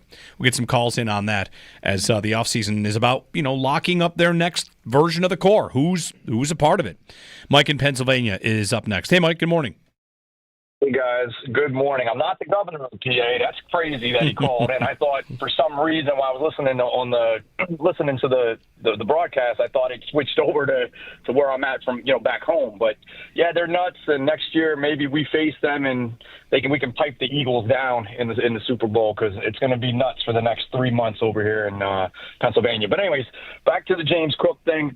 I don't believe they should extend for for James Cook to re-sign him. I really like Ray Davis, and I just feel like they've got a ton of needs elsewhere, and the two big ones are the defensive line and the wide receivers for sure. I would go younger there, draft somebody. I just don't feel, while he had a good year, I feel like he had kind of the Josh Allen effect to this season where he had a breakout season because of how well Allen was playing. And I do feel we can get similar production on another running back, in particular Ray Davis, who I was super impressed with this season. Yeah, thanks, Mike. One thing, they have an amazing offensive line. The Bills had a great offensive line. That's part of the reason that Cook did so well. Of course, Cook played great this year. There's no denying that. Contact balance, the yards, the vision has really come along a lot. He had a great, and he played he played great games in big moments. The AFC Championship game, I don't think there's any disputing he's great. And he looked faster, I thought, this year than he had in previous years. Like, he really wasn't. He wasn't slow. I think he was like in the 80th percentile for his 40 time when he came into the league, like a 4.4 or something. Yeah. But he was never running away from defenders. And this year, he wasn't running away from everybody. He wasn't Barkley. But if he was going face to face with any linebacker or any safety, Poyer earlier in the year, right? He did it to a couple of corners. Like he was getting the edge and outracing guys way more often this year than he had in the past. Yeah. So he did work on that too. That had been documented. Like, he did workouts last summer to get faster. Here's one way to ask it. Barkley and Henry thought to be the two best this year. Would the Bills have been any different with one of those two? Barkley or Henry? If they had Barkley, would the season have been different if it's Barkley instead of James Cook? You want to say yes. I mean, Barkley had an incredible year, 2,000 yards. Would the season have been different? Right, would the season have been different? I mean, I assume that it would have gone better. Like, Barkley would have put up better numbers than Cook, like rushing, maybe not touchdowns, but is the question, would they have made the Super Bowl then? It's just because, like, I'm not going there. No, what it comes down to is the Eagles. Why did the Eagles get Barkley? To me, it's key on why the Eagles did it. He was the final piece. The whole team was already built. Right. The offense was built. They had a great line. They had both their receivers. They had, it's Barkley and Jahan Dotson are their ads as weapons. Goddard's there. A.J. Brown and Devontae Smith are there. Yep. Barkley we have a sick offense, and if we got a little more dynamic at one more spot, let's pay the money to do it and try to build a perfect offense. And for the Bills, they need help in other spots. Cook's a big part of their offense. Their finishing touch on offense is probably on receiver. And I guess the question is, if they were to let Cook go or hold out or tell him they're not going to pay him, how much do you think they would suffer if they dropped down to a Ray Davis? Yeah. I do think if they were to just plug in Ray Davis and insert middle-of-the-road addition here, if they had to move on from Cook after a year, I wouldn't be afraid of it. I still think you would get really good results. I'm not confident you would get the same results. Like, the advanced numbers, like Cook, it's not like he did what everyone else would have done. Like, he had 166 yards over expected this year at Next Gen Stats, which is, if you're looking per attempt, it's significantly better than like where Ray Davis was. Ray Davis was right on the line. 0.1 over expectation per attempt. Cook was almost a full yard. Yeah, that's a big difference. So, like, you are getting a better player and more efficiency. Davis could grow into it, but also, it's not like Davis. Do you know Ray Davis is only 3 weeks younger than James Cook is? It's not like you're expecting, like, this 20-year-old, like Coleman, where, he's got to mature, like, they're the same age. So, sure, he's got to play in the league a little bit longer, but if you paired... So I guess both can be true, and that's why I think it's kind of close for me, where I see the value of paying Cook, and my brain that's been accustomed to running backs not mattering that much for so many years also hears Mike go, well, if I sign J.K. Dobbins and on a 1-year deal and I plug him in with Ray Davis, like, aren't I going to get pretty good results too with that offensive line? Like, I do want to believe that also. If I gave you, have you seen the full list of guys that finish with a better rushing yards over expected per attempt? Then who? than Cook. Than Cook? Yeah. No. It's not many. I could pull it up. I've got it. It's not Okay, many, and it's a good list. Yeah. Here are the players that finish with a higher yards over expectation per rushing attempt than Cook. Derrick Henry, Saquon Barkley, Jordan Mason, Chuba Hubbard, Jerome Ford, Bucky Irving, Jahmyr Gibbs. End of list. Okay. That puts him right around where Jones-Drew ranked him, right? Like 8th to 10th in the league. And like all those running backs I just mentioned, Jordan Mason, he was good when he was in there, but Bucky Irving is fantastic. Bucky Irving's going to be a first-round pick in fantasy next year. Jahmyr Get ready Gibbs for that. is fantastic. Yeah. Jerome Ford is pretty good. Chuba Hubbard was great this year, and then Barkley and Henry. Chuba Hubbard earned an extension this year. Yeah. He got paid. So Cook's, I mean, the recipe, I'm trying to use like a Cook pun. I don't have one for you. He's got the body of, he's got the fancy stats, I should say, to really back up that he did the job. So and he, man, the touchdowns, I had these numbers in the middle of the season. I forgot what they were exactly, but 16 touchdowns, like was not. Remember Jamal Williams led the league in touchdowns, and they were all he was a free agent? 1-yarders? They were all from like 1 yard out. Yeah. Like Cook, I think. Again, like it's been about a month since I looked these up, but there was a time during the year where I think Barkley was the only running back that had a higher distance per touchdown than Cook did. Yeah, like a lot of Cook's touchdowns came from 40-plus yards. Because Barkley's average was like 32 yards. Right. And what do those two guys have in common is their quarterbacks steal touchdowns at the 1 yard line. So Cook getting 16 touchdowns, like that's a good number for him because it wasn't, he just got a bunch of carries from the one. Like, no, he scored from 10 yards out a lot and from 15 yards out and from 40 yards out. 803-0550, 1-888-550-2550 to join us. Jeremy and Joe will get more of your calls in. Got some stuff to get to. UB's contract extension for Pete Lembo. That's coming up at 8:30. Worst Call Wednesday. Improving the Sabre strategy. Wide open phones as well as we continue here on WGR.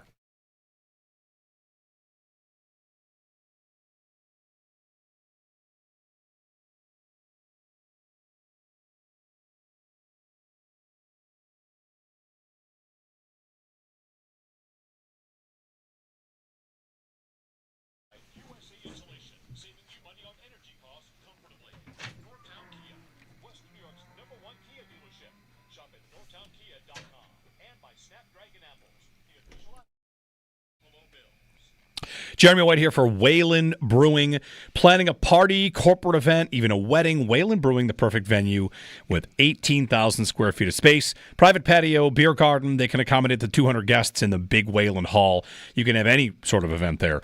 Birthday parties. I mean, we've been there for family birthday parties. The patio outside, once this glacier winter weather passes, might be a little better. But they've got fire pits out there. A great spot to get to. Whalen Brewing. Customizable menus. Favorites from their sister restaurant, the Grange Community Kitchen, and whether it's the food or the drink, lots at Wayland to love. For a limited time, you can book a midweek event with 75 or more guests between April and July and pay zero room fee. So plan your celebration at Wayland Brewing Company in Orchard Park. Every event there is a celebration.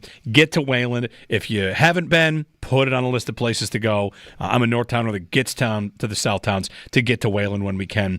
And whether it's, the beer brewed on site, great IPAs, sours, dark beers, lots of options for lots of you. Or if it's kids eat free on Mondays, there's always a good reason to get to Wayland. Wayland Brewing, 3740 North Buffalo Street in Orchard Park. Find your way to great beer.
All right, it is time for Building a Better Strategy for the Sabres, presented by SalesRebel.ai. Build better strategies. Visit SalesRebel.ai today to learn more. I'll let you decide if this is a good strategy for the Sabres strategy or not. There have been some trade rumors about Noah Dobson, who is a right-shot defenseman for the Islanders. In fact, I think he's playing for Team Canada tonight. $4 million a year. You want to pay a giant sum instead of for a center for a defenseman? Right shot? Every time I hear right shot defenseman, my brain shuts off. How many years have we been talking about right shot defensemen? I think it's because the whole league is realizing that they're all the best defensemen in the league are left shot defensemen. I don't really know why that's happened. Also, the Sabres have two defensemen that are lefties that actually their numbers show they are better on the right. Like Dahlin's numbers, left versus right, he's a better defenseman on the right. So why do I care if you don't have a right shot defenseman? Is that not because he kind of plays like a forward? Yep. Is that part of it? Yeah, I think so. The way he handles the puck? He's talked about it. He said there's more passing angles available to him when he's on his offside. Right. So, all right. There's an idea. There's a expensive, good defenseman you can get right now that's available. Improving the Sabres strategy. Four Nations begins tonight. Canada and Sweden, and then U.S.-Finland is tomorrow. The games are on tonight. Tonight's TNT, tomorrow's ESPN. There you go. I'll be watching. I'm excited. Scott in South Buffalo for the break. Quickly. Hey, Scott. Yeah, hey, I'd like to distract you guys from the Sabres and the Bills for a little while. The soccer game yesterday, Real Madrid against Man City, did you watch it? Pieces of it. It was incredible. Incredible game. So here's the parlay going in. I had Madrid to win, Mbappe to score, Holland with a shot on goal, and Vinicius Jr. with a shot on goal. Mm-hmm. So Holland scores right away, so it's a shot on goal. Vinicius Jr. scores, it's offside, they take it back. He hits the post twice. It was deflected, they didn't count a shot on goal. And in the 88th minute, Vinicius Jr. gets a shot on goal. Madrid ties it up 2-2. In the 93rd minute, Madrid wins. That's a four-way parlay. Nice. Yeah, I saw the very end of it. And plus 1,300 paid. Nice. Congratulations, Scott.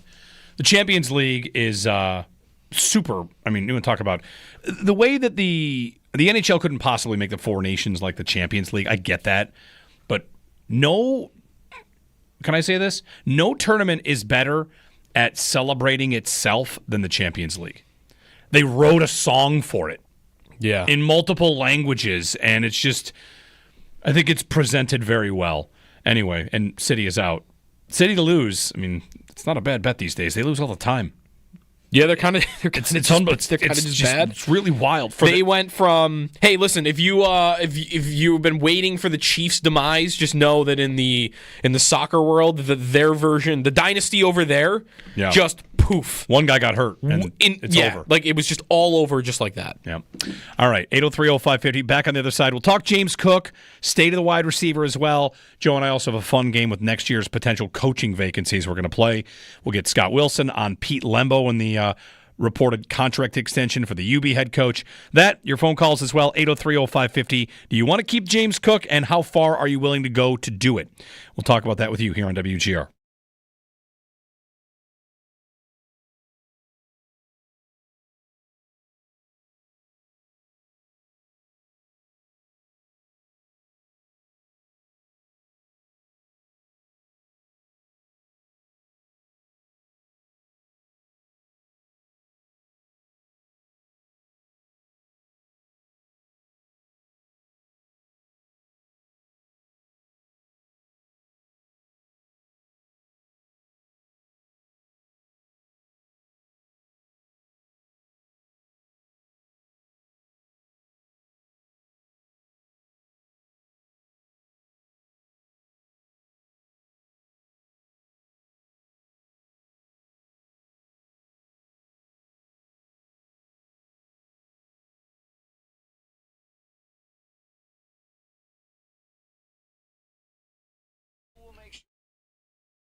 Hey, it's Sneaky Joe DiBiase here to tell you about a quick and painless way for smokers to get screened for lung cancer. Eddie is Roswell Park's mobile screening unit. It's equipped with state-of-the-art technology. It's bringing life-saving lung screenings to communities all across Western New York.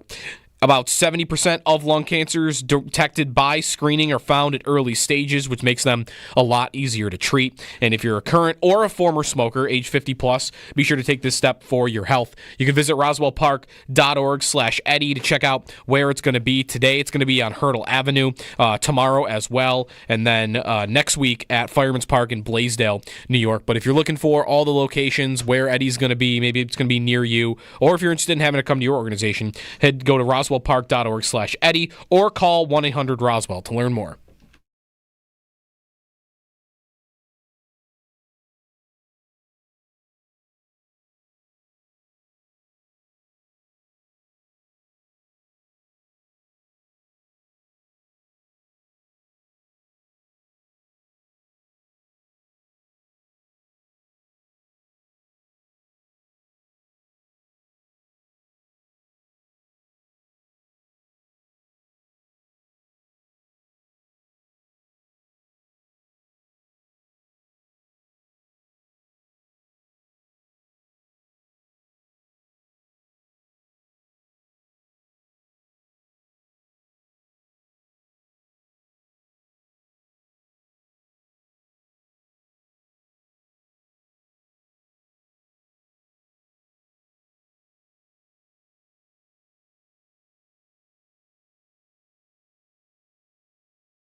The Bills have a new special teams coordinator.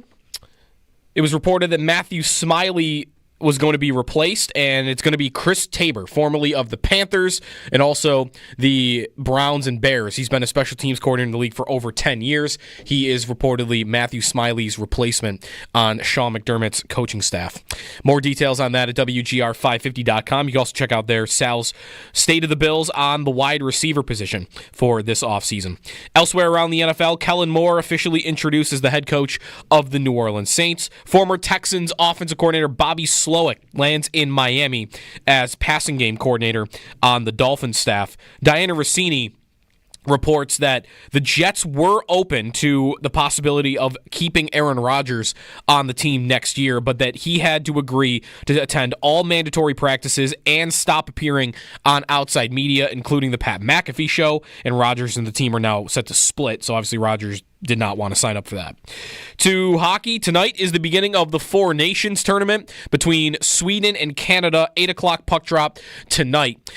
Linus Ullmark, former Sabre, is expected to start in goal for Sweden. Jordan Binnington for Canada. Tomorrow is USA and Finland. Tonight's game will be on TNT. Tomorrow's game will be on ESPN.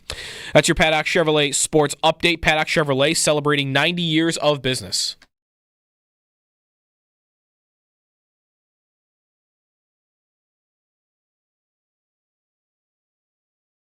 When they had conversations with Aaron Rodgers about what the future would look like, if you're going to be part of this team, you're going to attend all of the training camp. You're not going to do Pat McAfee interviews anymore. If you were to stay here, here's how we would want it to be. So this, to me, is Aaron Glenn getting control back. So do you think that if he would have agreed to not do that stuff, that he would have been their quarterback? I think that no matter what the Jets were going to say, Aaron Rodgers wanted to move on. Diana Rossini telling the story of the Jets and Aaron Rodgers looking like they'll part ways. Good morning. Winter weather advisory on the way here in Buffalo in this area because we'll get some storms, some snow rolling in later this afternoon, 2 or 3 o'clock, that neighborhood. Snow, then rain, then back to snow. So the reports are it's going to be a mess tomorrow. Tonight into tomorrow, it's going to be a mess. Sweet. So plan a right. I know, right? It's winter. With snow, though, we're saying more than snow and then rain and then snow and then right. Will it freeze? Because the ice is the thing that's been tough to deal with lately. It's just I haven't fallen yet, but the amount of ice out there, like it's I almost fell. There's also a salt shortage. Yes, so it's tough. Yeah. A couple days ago, we had the peak roll down the window, and the ice is still there, and you can punch through it. Yes. Entertained the kids with that, and you might say this was a mistake. We have our car has a big moonroof. Okay. And I thought, oh, don't do it with the moonroof. I'm gonna try it. You did it with the moonroof? Yeah. No way that worked. No, the ice. It would have fallen through on the middle, right? It did fall in the car, like big, huge chunks of ice. But sunroof maybe, moonroof no. Yeah, it all fell in. It was fine. Cleaned it up, and it got a laugh out of the kids. So. Yeah, peak punching through ice. We'll see if we get that in the next couple days. Jeremy and Joe, good morning on the Bills. So there's a Instagram comment from James Cook about wanting $15 million a year, it seems. Yeah. How do you interpret something like this? Whatever. It's brought about a conversation about whether or not the Bills should pay James Cook. Would you pay him top 5 running back money, 5 to 10, or just say we're not going to pay running backs? I just don't think you're going to get him for less than top 10 money, personally. But who knows? It's $10 million market rate at Spot Track, 4 years, $40 million. Should the Bills, for the first time in the McDermott and Bean era, pay the running back? Shakir, Benford, Rousseau, Bernard are up for extensions. Mm-hmm. And this is the thing about the window here. The offseason, Joe, is going to be about the new pieces. It's also a key time for the Bills in the second Josh Allen window to identify who are the core pieces for this version of the Bills. Yep. And Joe Brady might not be here next year, so you might ask Joe Brady, how do you feel about James Cook? I need that guy. Okay, well, you might be gone in a year. So It really comes down to McDermott being identifying the key pieces, the core pieces that are going to be here. And I'll get you the updated results of our Twitter poll and YouTube poll as well about paying Cook. Right now, 53% say they would top out at 5 to 10 on the top 5 to 10 or money. 30% say don't pay a running back, and 16% say they would pay him top $5 to stay with the team. So you can give us a call on that, 803-0550 and 1-888-550-2550. And connecting this to Myles Garrett watch, if they trade for Garrett, is it too simplistic to think that if they traded for Myles Garrett that it would be impossible for them to sign all 5 of the guys we just mentioned? I think it'd be impossible, yes. So do you have to say goodbye to 2 of them? Sure. Then at that point, like I almost, for me, my appeal of signing James Cook back might come down to, do they trade for Myles Garrett? If you tell me right now they're going to trade for Myles Garrett, I'm not signing James Cook, because I'm going to sign Shakir then, and I'm going to sign Bernard and Benford. And I'm going to have to figure out something to do with Rousseau. I don't know if I'm paying that much money to 2 defensive ends. I don't think I have room to pay a running back. I don't think I have the room for it. If I'm not trading for Myles Garrett and you're telling me, okay, they're going to draft a guy at that position in the first round and they're going to sign, Khalil Mack to a 1 or 2 year deal, then I'm thinking, all right, Cook, fine. It for me, but that's the point. Like, I'm not closed off to it. It just comes secondary to me. It comes after the fact. So if he's trying to push the envelope and I want to do this now, and I'm the Bills, I'm saying, I'm not telling you no, I'm just telling you I got other stuff to do first before I'm thinking about paying you $11 million a year. Right. Receiver, not receiver, running back. There's a couple of ways to view priority, which is how active do I want to be on this? And then the other priority way to look at it is how much will I pay you? Because the Bills have, of course, they extended Josh Allen after year 3. High priority. Paid him big money. High priority. Spencer Brown, they got proactive on. They've been proactive on a number of their players. They signed Ed Oliver before we thought they were going to sign Ed Oliver. That's right. And all these players we're talking, they're not free agents. These are all proactive. So who do they want to get ahead of the game on? And you wonder if Cook is going to be one, or if Cook would be one. He's the one that's unique because if you're Terrell Bernard or Greg Rousseau or Khalil Shakir or Christian Benford, yes, an injury can, of course, hurt your ability to stay in the league. But none of those positions are looked at the way that running back is. Barkley and Henry kind of redefined this just now, and Josh Jacobs too. But the league is still, it will just scrap heap a running back in a snap of a finger. Like, sorry, not anymore. You're not in the league anymore. And that happens a lot. So for Cook, you wouldn't, I don't know, have a problem with him. I wouldn't. If he held out or tried to force a contract extension just because I don't want to play in the last year of a deal. Jamar Chase is probably going to do this, right? Chase should not go back on the field until he gets $200 million guaranteed. He shouldn't. It's a different story than Cook. He plays receiver, but he's also like one of the 5 best players in the sport. 803-0550 on Cook. And on Garrett, I got a thought on that for you. That is the question I'll be asking about Garrett. Yeah.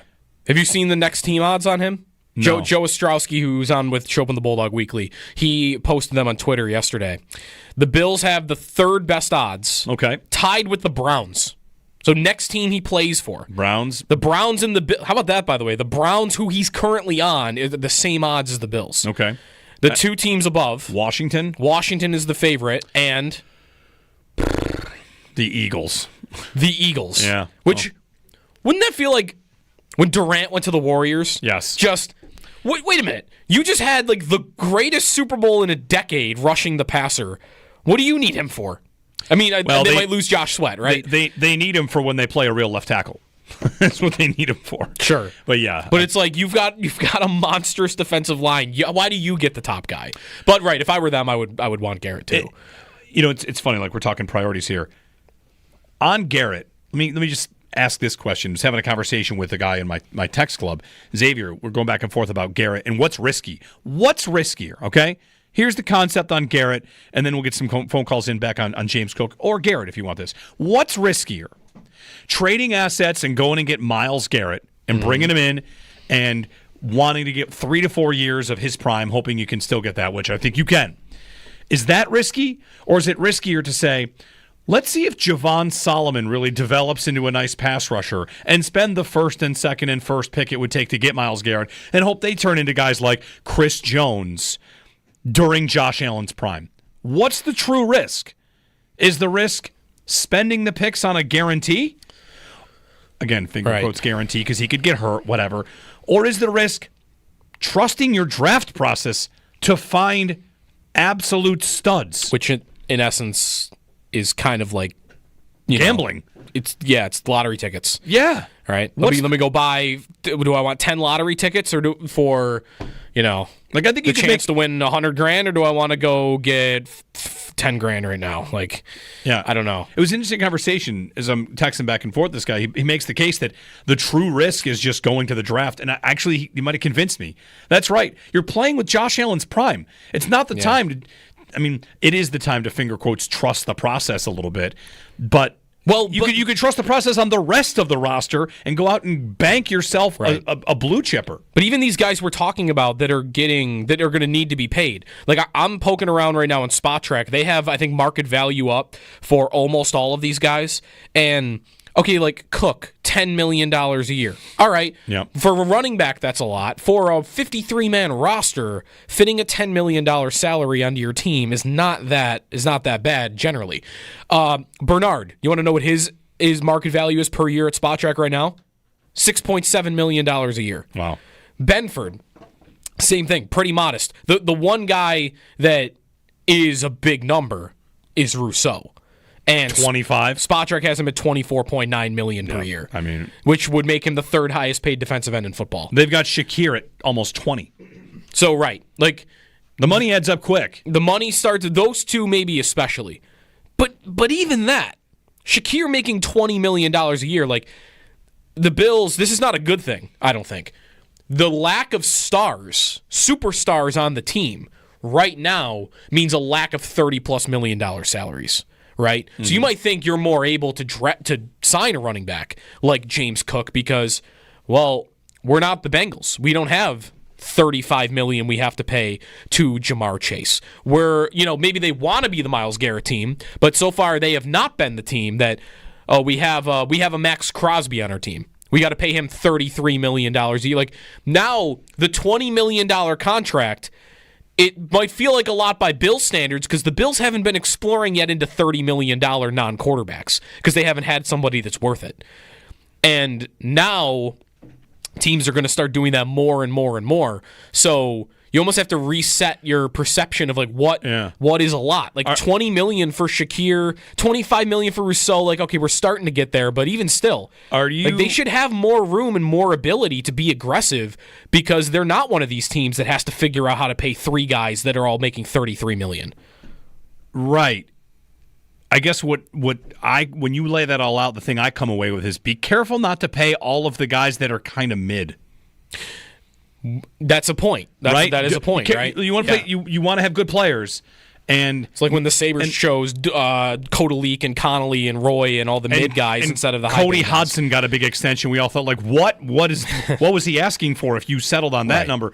And whatever, Rousseau might be better than mid, and Benford's better than mid. Mid is, I think used as an insult these days. But be careful not to lock up everybody mid because then you can never get better.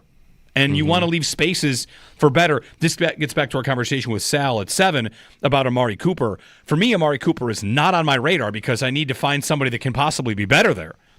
And if they bring him back, well, then the guy that needs to be better is Cooper and Coleman. I need to get more out of the same guys I just had. Right. And there's no space for someone to hit the stratosphere. And I want to kind of leave that as a possibility. 803-0550. Rick and Olean is up next. Hey, Rick, good morning. Hey, good morning, you guys. Thanks for taking my call. Thanks for calling. Hey, listen, I say we keep Cook. He's the full package. I mean, he's right for the team right now, for the team structure. I mean, he's smaller. He gets in there. He follows his blocking well. He's quick when he has to be, or he waits and sets his blocking up. I mean, I don't want to be searching for another back right now. I really don't. Cook's the full package. On the receiving side, for our receivers, the other thing was Johnson and Davis. Are they rookies? Davis was a rookie. Davis was, yeah. Johnson's been around for a few years. All right. Well, the team's been scoring 30-plus a game. I mean, averaging. Come on. Let's keep them.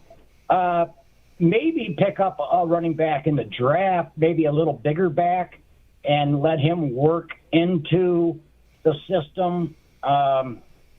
That's a big question mark there, too. keep Hollis, I would say. Look, Buffalo hasn't had to use the big play downfield, all right? They work the field. They work downfield. They haven't had to throw a 60-yard touchdown pass or a 60-yard pass downfield. But if they need that, they have been able to produce it with the receivers they have. Not in about 2 years, right? Hasn't it been 2 years since they've been really consistently going over the top? But they haven't had to use. Well, have they not had? It's a good question, Rick. Thanks. Kind of like chicken or the egg. Have they not had to, or have they had to operate without the ability to do it? To me, there's a difference between, we don't need that versus we are good at succeeding without it, because you would still want it. This is a point about receiver this year and how they just put up, a lot of points without any one great receiver. Congratulations, you prove you can do that. That doesn't mean you should always want to do that. Will every offensive coordinator be able to do that, or just Joe Brady with this group? Right. Mac Hollins, they could totally bring Mac Hollins back. $2.5 million, depth receiver, that sounds great. They are going to need more from Coleman. And right now, Coleman was the guy they threw the go balls to, and those were low percentage plays that, he caught a couple. But if you offered, the idea that you proved you could do this without that guy, you did. And the Eagles, what did they do? They won a championship without Myles Garrett. Should they want Myles Garrett? Yeah. Mm-hmm. Sure. You should always want as many good players as possible. And this defense needs a bunch of them, a bunch of dudes to find on the defensive line. And I think they do need one receiver in that department. If they were offered DK Metcalf, I'd be all about it. Let's go. Ooh. Sounds like a good idea. I mean, he fixes. I don't know how they would approach this. Maybe they think they can do what they just did again. But for me, I am thinking a lot about how are you going to make up for probable regression in turnovers? You did something that is almost never done. The level at which you didn't turn the ball over offensively is going to be nearly impossible to replicate. And your defense is probably not going to force as many as it did. Right. So in both ways, you might see that come back. Where do I make up for that? And for me, the obvious answer is what they've been talking about, which is down the field. They do try to throw the ball down the field. I had the numbers last week. Allen had the third most deep ball attempts in the league last year, but he was 26th in completion percentage. Even in the year where they wanted to throw it short, and they did, and they were more successful at it, and there was a lot of yak plays and screens.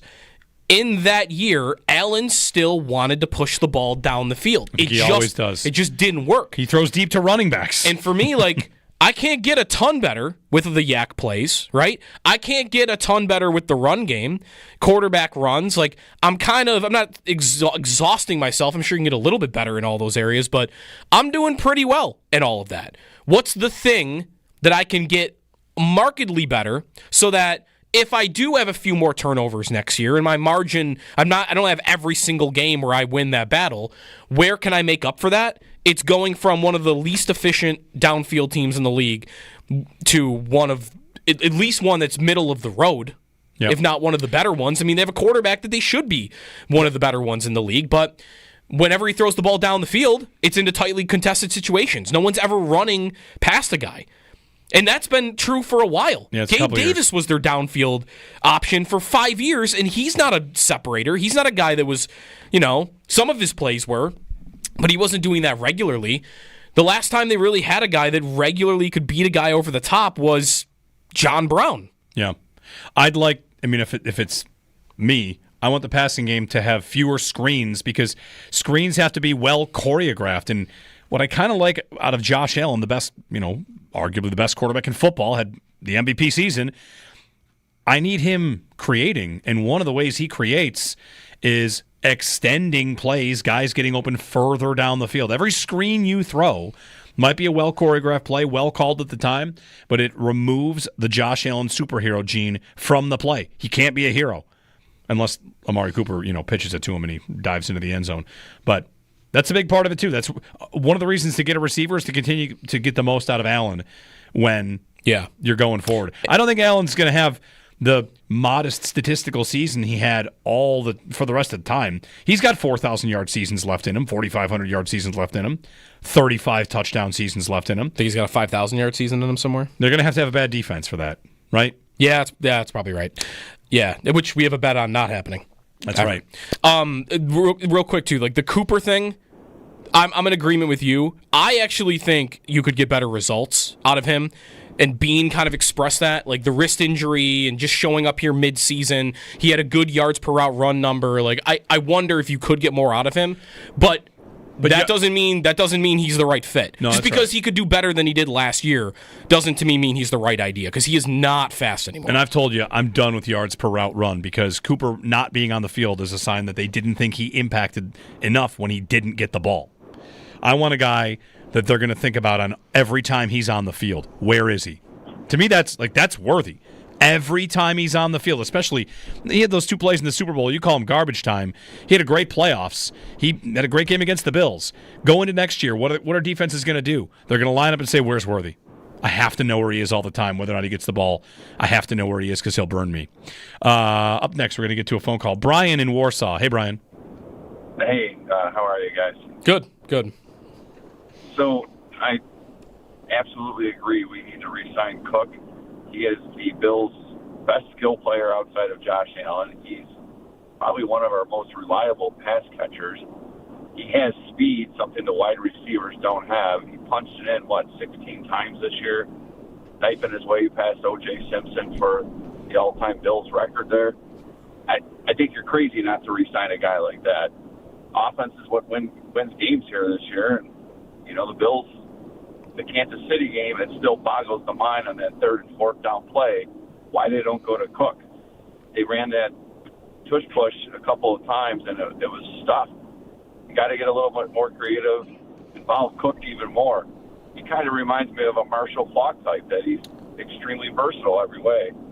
And in terms of the Myles Garrett, go make the deal.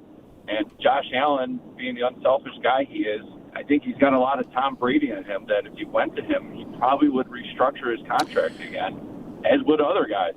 And they want to win, or do you want to be a me guy? And I think we want to win guys. And that's all I got. Thanks, Brian. The only thing I'd say is don't confuse restructure with taking less. Restructure just means moving the money around. I mean, what Brady did was consistently take significantly less. His wife was also a billionaire or whatever. No, maybe not a billionaire, but... And also he was getting payments from teammates for, the Alex Guerrero stuff, wasn't he? Right. Now, there's the possibility that somewhere along the way, Allen signs a hometown sweetheart deal, maybe. But restructuring isn't taking less money. What's likely to happen is Allen is likely to sign for more money, but the cap hit goes down. Right. That's probably the path for the Bills. So, if you go to Josh Allen and say, how about $100 million more? He'll say, okay, and the cap hit comes down $40 million or whatever. Yeah. That can work. So, restructures, yeah. I mean, I don't think there's any doubt the Bills will have restructures to do and maybe some cap casualties. They'll have to figure it out. I mean, because right now, Allen's the 14th highest paid quarterback in football per year. They could restructure him, and his cap hit will be really low, and his cash will go up, and that'll open the space to trade for Myles Garrett, who you then extend and drop his cap hit way down low, and you try and maximize blue-chip players in a couple of years. 803-0550. 1-888-550-2550. Keep things on the football side. More of your phone calls as we keep rolling here. Scott Wilson going to join us and chat about Pete Lembo's extension with the UB Bulls. That's been reported by Pete Thamel. So plenty to get to. More football. Stephen Ruiz, 9 o'clock. We'll ask him about the impending Bills free agents and the path forward after watching the Eagles dismantle the Chiefs. Stephen Ruiz of The Ringer at 9 o'clock. Jeremy and Joe here on WGR.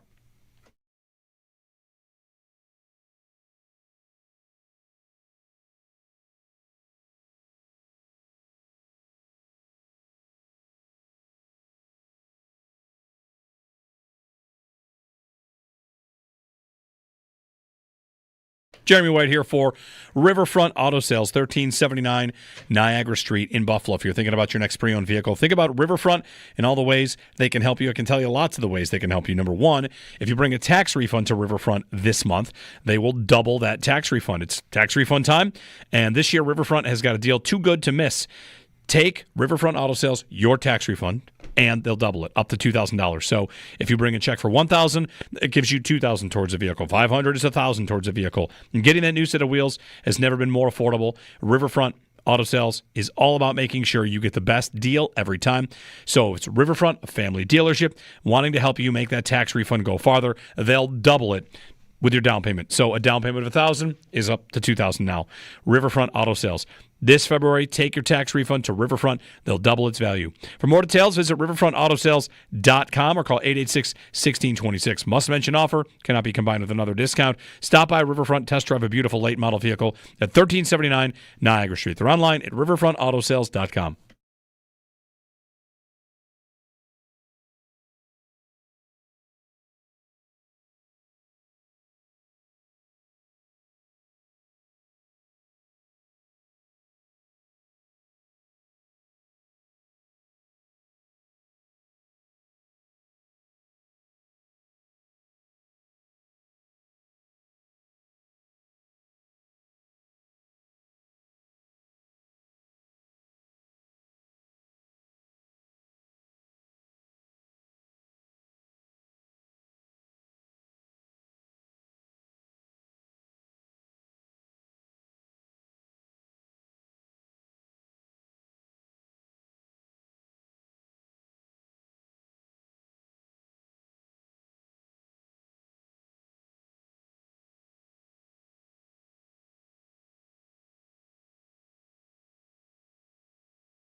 Tonight's the start of the Four Nations tournament. Sweden and Canada. Rasmus Dahlin will be on the ice tonight. 8 o'clock puck drop. That'll be on TNT. The Bills have a new special teams coordinator, according to Adam Schefter. They are hiring former Panthers, Browns, and Bears special teams coordinator Tabor to the staff. He will be replacing Matthew Smiley. Elsewhere on the NFL, Kellen Moore officially introduced as the Saints head coach. He's expected to be bringing Brandon Staley along with him as defensive coordinator. And Diana Rossini reported that Aaron Rodgers, who is not going back to the Jets, had a chance to stay with the Jets. They proposed to him that they would retain him if he promised to attend all mandatory practices and stop appearing on outside media, including the Pat McAfee show, but Rodgers didn't want to do that. Those are your Paddock Chevrolet sports headlines. Paddock Chevrolet celebrating 90 years of business.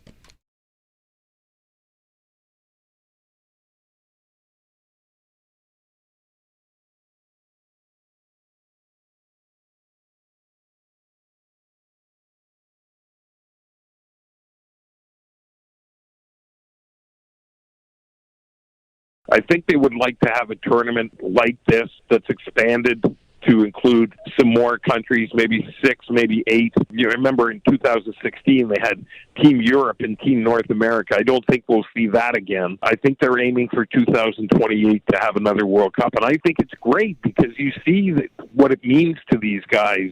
Just going around and canvassing a lot of the players from all 4 teams yesterday. I mean, when they put those jerseys on for their countries, there's nothing exhibition about it. Mike Zeisberger, we talked to him yesterday of NHL.com on the Four Nations, which starts tonight, 8 o'clock.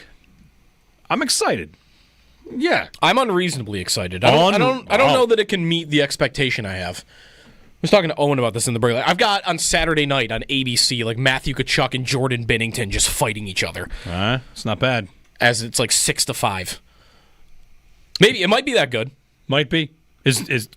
I'm also excited to see Dahlin just like at a show off. Play with great players. Play with great players and just, I don't know, does the league really know how good he can be? He plays for the Sabres. He never plays in the playoffs. He doesn't play in big games, meaningful games. Yeah. So if he just dominated this tournament, like that could do a lot for his trade value. About his rep. Is trade value? I didn't mean I'm kidding. I'm kidding. Maybe his Norris candidacy in the future. Right. 803-0550 on the Bills and James Cook if you want. We've talked about that a lot this morning. There's also football news locally on the college front, and that's that UB extended Coach Pete Lembo a contract extension to stay at UB through 2029. And we'll go to the Wester Hotline to talk about it with Scott Wilson, who, of course, is with UB in the booth, color analyst for the UB Bulls radio network. Scott, good morning. Did this news hit you as a surprise at all? Was it a good news? I mean, things have gone really well for the UB Bulls and Pete Lembo.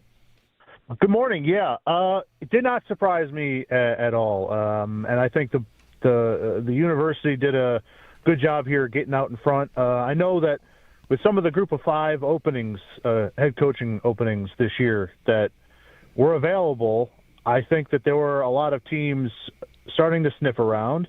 And certainly impressed with what Pete Lembo was able to do in 1 year, turning a 3-win team into a 9-win team is pretty impressive. I mean, that's the second highest win total in school history, and he was here for a couple of months.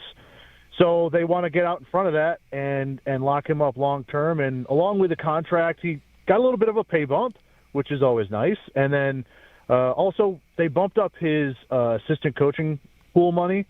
So that's going to help out. I know the defensive line coach just left for the Cleveland Browns, and they've had to replace the special teams coordinator and a running backs coach. The RB coach went to Oregon State. So they'll be able to have a little bit more cash out there to bring in some assistance and also keep the guys that they've got around. Do you feel like, Scott, that part of it is maybe not quite a bigger sign of commitment, but to have that report and to have that part of it out there, to me, it says something about what they think they can accomplish.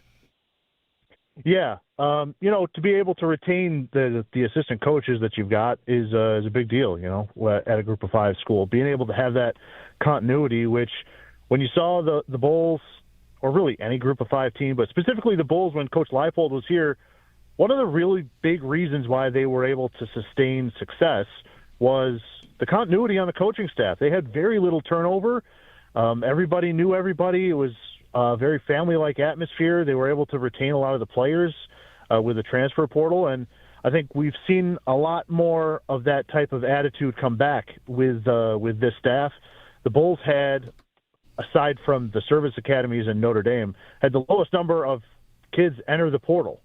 So they've been able to keep players here after a 9-win season, which is pretty unusual in nowadays with the transfer portal and NIL. And, if some of these Group of 5 teams, if they have a good year, their roster is decimated the next year because you'll have all those middling Big Ten teams come in and offer $100K, and there's very little you can do to compete with that. But the Bulls have been able to create enough of a culture and atmosphere to keep a lot of those guys here. What do you think the threat level was for Lembo to get poached by a bigger program? Like, knowing how he has sounded and where he's at in his life and his career, do you feel like he was someone that was getting real attention? Maybe even not this year, but would you think about that for next year or the year after if he continues to have success here? Well, yeah. I think overall in college it's viewed very highly if you can win in places like Buffalo. Just because it's a smaller Group of 5 school that, is in the MAC. Schedules are kind of tough because you got to play one or two of those big-name schools on the road every year. And if you can consistently churn out a winner, I think that's looked at very, very favorably. So if he comes out and he throws another 9-win season on the board, I would absolutely assume that he's going to be in the mix for some of the bigger names. And conversely to that, I think if Coach Lembo wants to coach the rest of his career here in Buffalo, I think that the Bulls are, and the university is more than happy at making that a possibility. He can stay for as long as he would like, I think, at this point. Scott Wilson of the UB Bulls Radio Network. Scott, big picture college football. I mean, you're in college football. Do you think that the new college football playoff format allows pretty much everybody to dream big? Like I'm on the edge of asking you a question if Pete Lembo can get UB to the college football playoff. But honestly, it just kind of feels like, if nothing else, the CFP does give you that. No matter where you really are, that is something that is attainable. Yeah. If you're a Group of 5 team, there's 12 teams that get into the tournament. But there's one ticket that is reserved for possibly you. And is it a tough ask? Yes. The odds will certainly be stacked against you in some of those matchups. Do I think that Buffalo or a MAC team could get there? Absolutely. Absolutely. You got to go undefeated. Yep. One. You got to win the conference. I mean, some of these, I think Boise State this year was kind of a bit of an outlier just because they lost one time and it happened to be to the number 1 team. So that loss gets forgiven. The Bulls this year will start the season at Minnesota. If the Bulls lose at Minnesota and win out, they're not going to get the benefit of the doubt. And that's not fair, but that's true.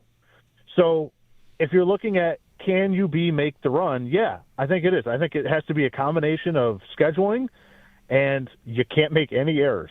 You got to win every game. You can't step up or slip up anywhere along the line. And I think the Bulls do a pretty good job scheduling. They used to schedule these 2 big Power 4 conference teams a year, and they've knocked that down to 1. So they're always going to have an FCS team at home, and then they try to mix in Group of 5 teams and then one big Big Ten game this year. So like this year, they're starting the season at Minnesota, which, that's not starting the season at Ohio State and at Baylor like they did in 2018. And, it's basically impossible. That's a reachable star there to get that. Now, Minnesota's good, but it's not, it's not the top tier. Next year, the year after, is Penn State again? Yes. Yeah. The next couple of years, you're going to get Penn State, Michigan, Ohio State is going to be in there. But it's only one. It's only one per year instead of 2 or 3. You know, teams like Kent State last year played Penn State, Tennessee, and Oklahoma. You know, their season's over before it began. Scott, should the Bills pay James Cook top dollar? No. All right. No. Yeah. I mean, this is a pretty deep running back class in the draft. You know, if you just have to make a tier. I want Shakir paid before Cook. I don't know. I feel like I can get a guy that can do what Cook's doing before I can find somebody that does what Shakir does. Who's the guy? Travion Henderson, too expensive, the Ohio State running back? I don't know where draft grades would have him yet, but... Sure. Yeah. Sure, he's fun. Any of those Ohio State running backs would be fun. All right. Scott Wilson of the UB Bulls Radio Network. Scott, thanks very much, and talk soon. Problem. All right. Talk to you later. Pete Lembo gets the extension from UB. I know the odds are stacked against the idea of making the college football playoff, but speaking as a Syracuse fan, they're in a power conference, I now legitimately think that a team that would never have possibly made a college football playoff can. I know UB's road is longer and tougher based on, Group of 5 and all that, but he's right. They probably would have to go undefeated. But it's, if they had one loss to the Big Ten school and won the rest, like maybe they'd have a shot. You would need help on the other Group of 5 stuff. I wonder if when they put it together, they thought, let's get college football the ability to have George Mason, to have that happen. Right? Can you imagine if they did have an undefeated season and the CFP just put him in, like, okay, here we go. Well, would you be hosting? I don't know. You'd be playing at Ohio State. Well, last year they would have been hosting. Right, which they're going to tweak. I think they're going to tweak that. Because last year it would be, all right, UB, you're hosting who went to Boise State. They would have moved that game, right, to Highmark? 100%. Yeah, they would have had to. 100%. Let's get stupid. Yeah. UB hosts a college football playoff game. They're hosting Tennessee. In the new stadium. Yeah, that's not happening at UB Stadium. That would be happening at the big stadium. 803-0550. Worst Call Wednesday is coming up. The Super Bowl tends to bring out the Super Bowl of bad takes. And boy, did we have a doozy yesterday. Every week I get to bookmark, this is a terrible take. I can't wait to use this on Wednesday. And this one might settle in for worst take of the year. It made me want to start tracking our Worst Call Wednesdays. So that's coming up next. A take on everybody's favorite, a take on Josh Allen.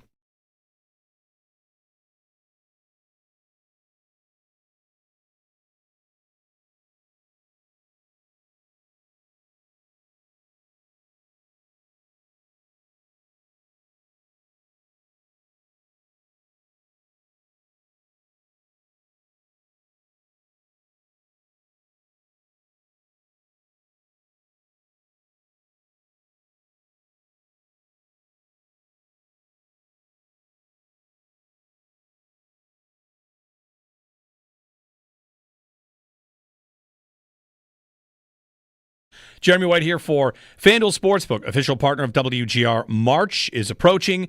College basketball reaching its most exciting stretch of the season. New customers on FanDuel can get $150 in bonus bets when your first $5 bet wins. That's $150 to bet on everything from conference clashes to tournament upsets and even who's cutting down the nets. So jump in with FanDuel and bet your favorite conference tournament. If you've been waiting to join, there's never been a better time. The app is easy to use. When you win, you get paid instantly. Visit FanDuel.com/white and get in on the college hoops action before March takes over. 21 plus and physically present in New York. First online real money wager only. $5 first deposit required. Bonus issued as non-withdrawable bonus bets that expire 7 days after receipt. Restrictions apply. See terms at sportsbook.fanduel.com. For help with a gambling problem, call 1-877-8-HOPE-NY or text HOPE-NY.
Time now for Worst Call Wednesday. Brought to you by Roswell Park Comprehensive Cancer Center. All right, Worst Call Wednesday. We got Dynasty here. The television yelling talking show that has Craig Carton on it brought us the worst call this week, the worst take. They're a regular. Yeah, it's good stuff. Jalen Hurts won a Super Bowl. You know what that means? He's obviously got to be better than all the other quarterbacks. Take it away, whatever this show is called. Oh, it's called Breakfast Ball. Hold on, Breakfast Ball, which is a good name for a show. Morning show? Calling it Breakfast Ball? Use those four as, well, these four are untouchable. I'm going to push back on that. Why are they untouchable? Because they're elite. Josh Allen, what's elite about Josh Allen? What's elite about Josh Allen? Expertly done. Worst call Wednesday. Worst call. He's saying, why can't Hurts be in the top four with Allen, Mahomes, Burrow, Lamar? Those are the four. Put Jalen Hurts in there. No. I don't think so. He's pretty good. He's good. He's pretty good. He's pretty good. You're not going to find anybody who thinks he's better than Josh Allen. What's elite about Josh Allen? A man said on television. The good news is Mark Schlereth, they were right there to say, like, buddy, that's not a thing you should say. Yeah, it's not. Worst Call Wednesday, brought to you by Roswell Park. The worst call you can make is to skip your recommended cancer screenings. To learn more about potentially life-saving screening recommendations and guidelines, visit roswellpark.org/screening. What's elite about Josh Allen? Everything. I'll tell you what's elite about Josh Allen. Everything. How about Matt Beauvais tracking down Slick Rick? Yeah. Allen references Slick Rick in the mailroom during his MVP acceptance speech. Mm-hmm. And they tracked down Slick Rick and talked to him and asked him what it was like to be mentioned on the broadcast. And it's just kind of a reminder or another little dose of, is Josh Allen the best person? One of those times people say he's a better person than player. And whenever people say that, Sidney Crosby's a better person than he's a hockey player, I think, well, he better be one of the two best people on earth. Because it's hard to do that. Here's Matt Beauvais tweeted this out. Slick Rick from the mailroom on being mentioned at the MVP Awards. Watching because, like I said, when I left work Thursday, I was mentioned. I said, if Josh doesn't get MVP, I'm going to cry. I said, I'm going to cry because he deserves it. I mean, he's that important to our team. So basically, when I was watching the awards, when he went on stage, everything, I was happy that he had won it. And it went from joyful to crying because when he mentioned my name, I just broke down. I broke down because I'm just an average person. I mean, but when he mentioned my name, it was like, oh my God, he just mentioned my name on national television, So it was like, I was just crying. I was crying. Then I started getting phone calls from friends, and I was crying on the phone to them. It's still like a dream. Amazing. It's insane. It's amazing. Just amazing. There you go. There's the best call. From worst call to best call. Way to track him down, too. Yeah. 803-0550, our phone number. We'll get more of your calls in. We have Steven Ruiz of The Ringer on the way to chat a little NFL with us, what to learn from the Eagles, what to take from the Eagles, the path the Bills should take forward, of course, all that good stuff. So give us a ring on that. We'll get some trivia in next hour, talk about James Cook as well, the idea of paying a running back, whether or not the Bills will do it. It's a big question for this offseason. Winter weather advisory on the way, snow coming today, going to be messy, so plan accordingly. Jeremy and Joe on WGR.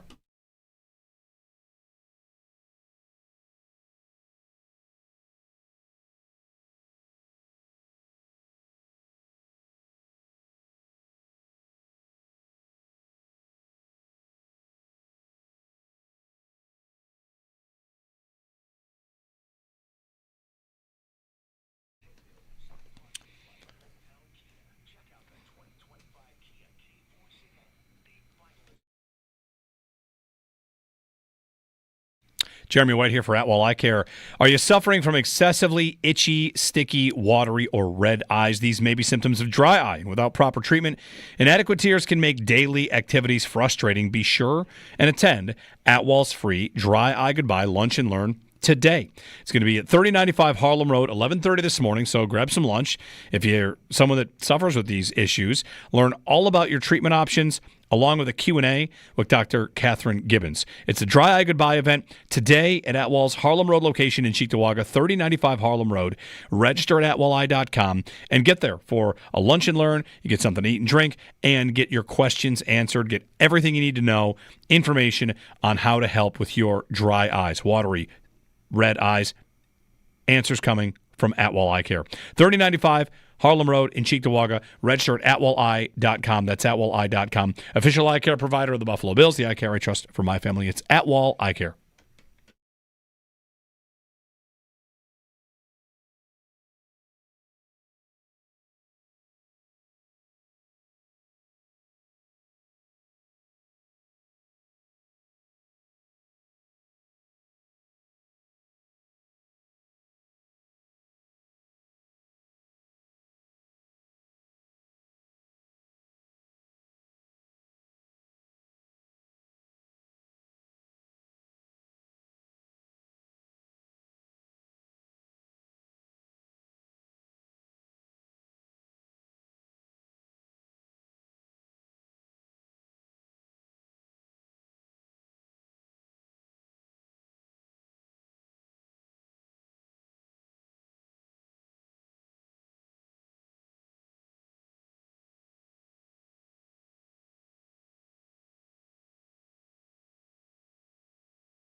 Four Nations tournament begins tonight. Sweden and Canada at 8 o'clock. Sabre star Rasmus Dahlin, of course, will be on the ice. That'll be on TNT. To the Bills, they have a new special teams coordinator. Chris Tabor, formerly of the Browns, the Bears, and most recently the Panthers, where he was the interim head coach and special teams coordinator 2 years ago, is reportedly replacing Matthew Smiley on Sean McDermott's staff. Kellen Moore officially introduced as the Saints head coach. The reports are that he is expected to bring former Chargers head coach Brandon Staley with him to New Orleans as defensive coordinator. Diana Rossini with an interesting report on Aaron Rodgers yesterday that the Jets were actually open to the possibility of retaining him if he had attended all mandatory practices and agreed to stop appearing on outside media, including the Pat McAfee show. And given that the two sides are set to split, Rodgers probably did not take that well. Tyler Lockett expected to be moved on. Mike McDonald implying that yesterday in a press conference. Lockett would be 33 years old this offseason if he hits free agency. That's your Paddock Chevrolet Sports Update. Kick off 2025 with a new Chevy from Paddock, celebrating 90 years of business.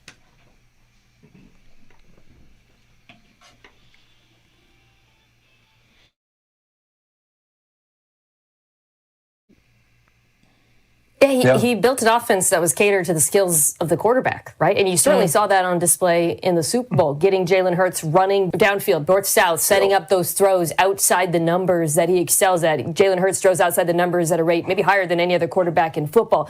Kellen Moore never tried to make him something that he wasn't. He just gave him better answers against pressure and created some leverage opportunities.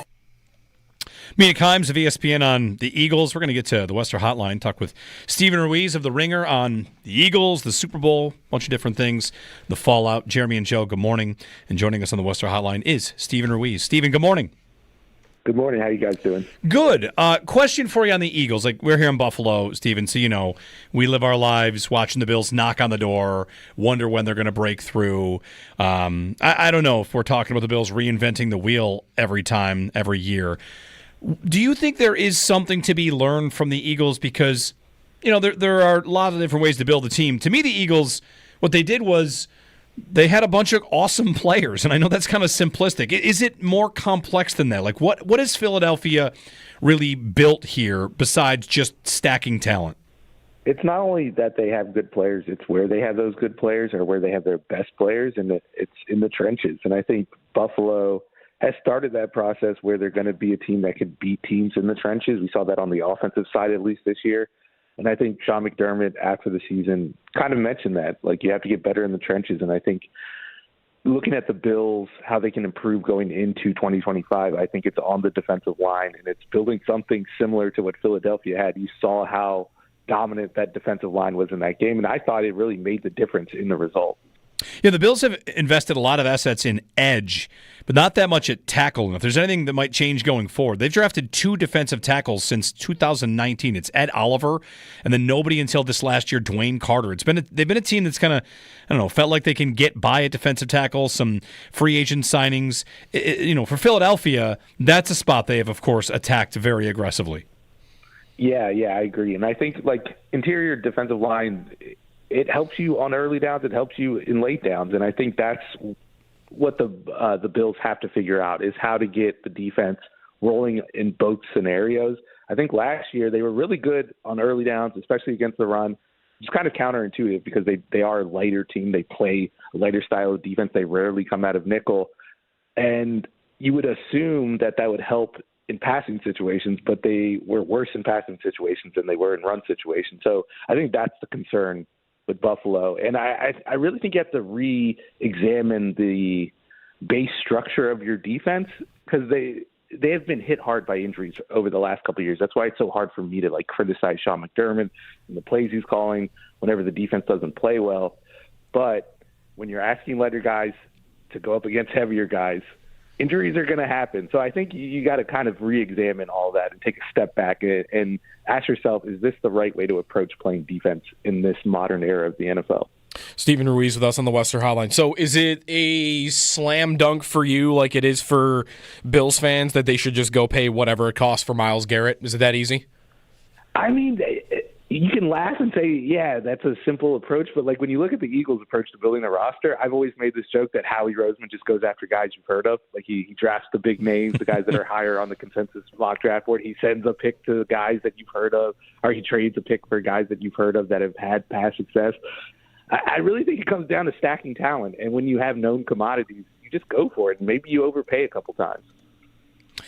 What would be an overpay for Garrett? What's the price? What do you think is appropriate? The Bills are in a unique spot where they're drafting 30th, so picks might not be as interesting to the Browns. I was doing like draft value chart, adding it up, and the Bears offering the same picks is worth twice as much as the Bills. So I don't know. It feels like if the Bills were to get it done, it would feel like a package that looks like a lot, but maybe isn't as much. Yeah, because I think he's that type of player. He's like a force multiplier where if you have him on your defensive line, like the entire defensive line gets improved. So you are able to skimp at other positions, especially on defense. I think he's a player that makes your linebackers better. I think he's a player that makes your defensive tackle better. I think he's a player that makes your secondary better. He's one of those generational players, and I don't think you get overpaid for those guys because there are mechanisms in the salary cap where you can kind of work around that and fill in the gaps in other ways. When you have a player like Josh Allen on the other side who has that same impact on the offensive roster, I think you can afford to splurge on a player like Garrett. Yeah. And, the thing about it the next kind of conversation about Allen here, Stephen, is trying to find the right mix of going as aggressively as the Bills can to try and get one versus staying competitive. They've stayed competitive. They've made some bold moves. They went for Von Miller, and last year was viewed as a year in transition. To me, it feels like this is the kind of time where pushing back in is the right idea. Yeah, I totally agree. And I think the cap situation is a little tricky. I think they have a better cap situation when you're just looking at cap space, but I think like their ability to make moves to open up more cap space is a little more restricted than it was last year when they were purging all these veterans from the roster. But I mean, we saw this year how close they were. What are they? They're one possession away from going to the Super Bowl, and I think they give Philly a much different game than Kansas City did. So I don't think you have to make drastic moves. You just have to make the right moves, and that's what you saw from Philadelphia last year, who was coming off a much worse year than the Bills are coming off this year. Stephen, we had a unique experience here in Buffalo. I'm glad you said they might have given Philly a different game. We were kind of conflicted between loving that the Chiefs got absolutely destroyed in that game, love that, but also it left a feeling of, wait a minute, they were not some invincible force. The Bills maybe let them off the hook, the fact that they couldn't stop that offense when other teams did not have as much of a problem stopping it. Yeah, that was my thought after the game, was like maybe we over-indexed how good the Chiefs offense looked against a Bills defense that had been pretty bad down the stretch, like going back to the Rams game where they just couldn't stop a Rams offense that was good but not that great. But yeah, I just think the matchup would have been different. I think Buffalo would have been able to run the ball because they have a quarterback who impacts the run game. I think that's really where you see the difference between a quarterback like Josh Allen and a quarterback like Patrick Mahomes. As passers, I think Mahomes probably has a slight edge, even though I think they're probably pretty equal. But you're always going to have a good run game in Buffalo. It's the same with Lamar Jackson in Baltimore. As long as you have those guys representing an extra number the defense has to account for, you're going to have some open lanes in the run game. And I think they would have had more success if they wouldn't have been one-dimensional, which is really what did Kansas City in. They couldn't protect Patrick Mahomes because Philadelphia knew they were going to drop back and pass the football on almost every down. Thinking about what you just said about the run game, we've been talking, Stephen, a lot today about James Cook because he's going into a contract year, and he posted on Instagram $15 million a year. His brother is posting about him getting $20. So we're trying to figure out how good an idea that is, and it comes. You can even tie this into the Eagles if you want. I know Barkley wasn't great on Sunday, but how different should a running back conversation about a guy like James Cook or really anyone in the league sound today versus a year ago before Barkley and Henry and even Jacobs, if you want, went to new teams, big contracts, and it went pretty well? Yeah, that's a great question. I think you have to consider the context of the team. I think if you have a passing game where you have playmakers who can consistently produce explosive plays, you don't really need that special running back who can turn a 4-yard gain into a 25-yard gain, right? But if you don't have those guys, and Buffalo has kind of been struggling to find that guy. You saw that with the trade for Amari Cooper, which didn't really work out, although he gave you a couple of splash plays when he first got there.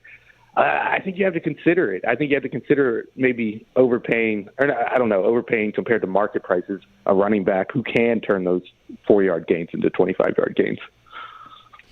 Stephen Ruiz with us on the Western Hotline. Going back to the Super Bowl on Sunday, I've been watching some of your Twitter stuff, and we've read you a lot over the years on Jalen Hurts. Is it driving you crazy? It's not maybe not happening everywhere, but this is resultsism, right? Naturally, guy gets a ring, and some people are gonna want to elevate him probably to a place that he probably shouldn't be considered.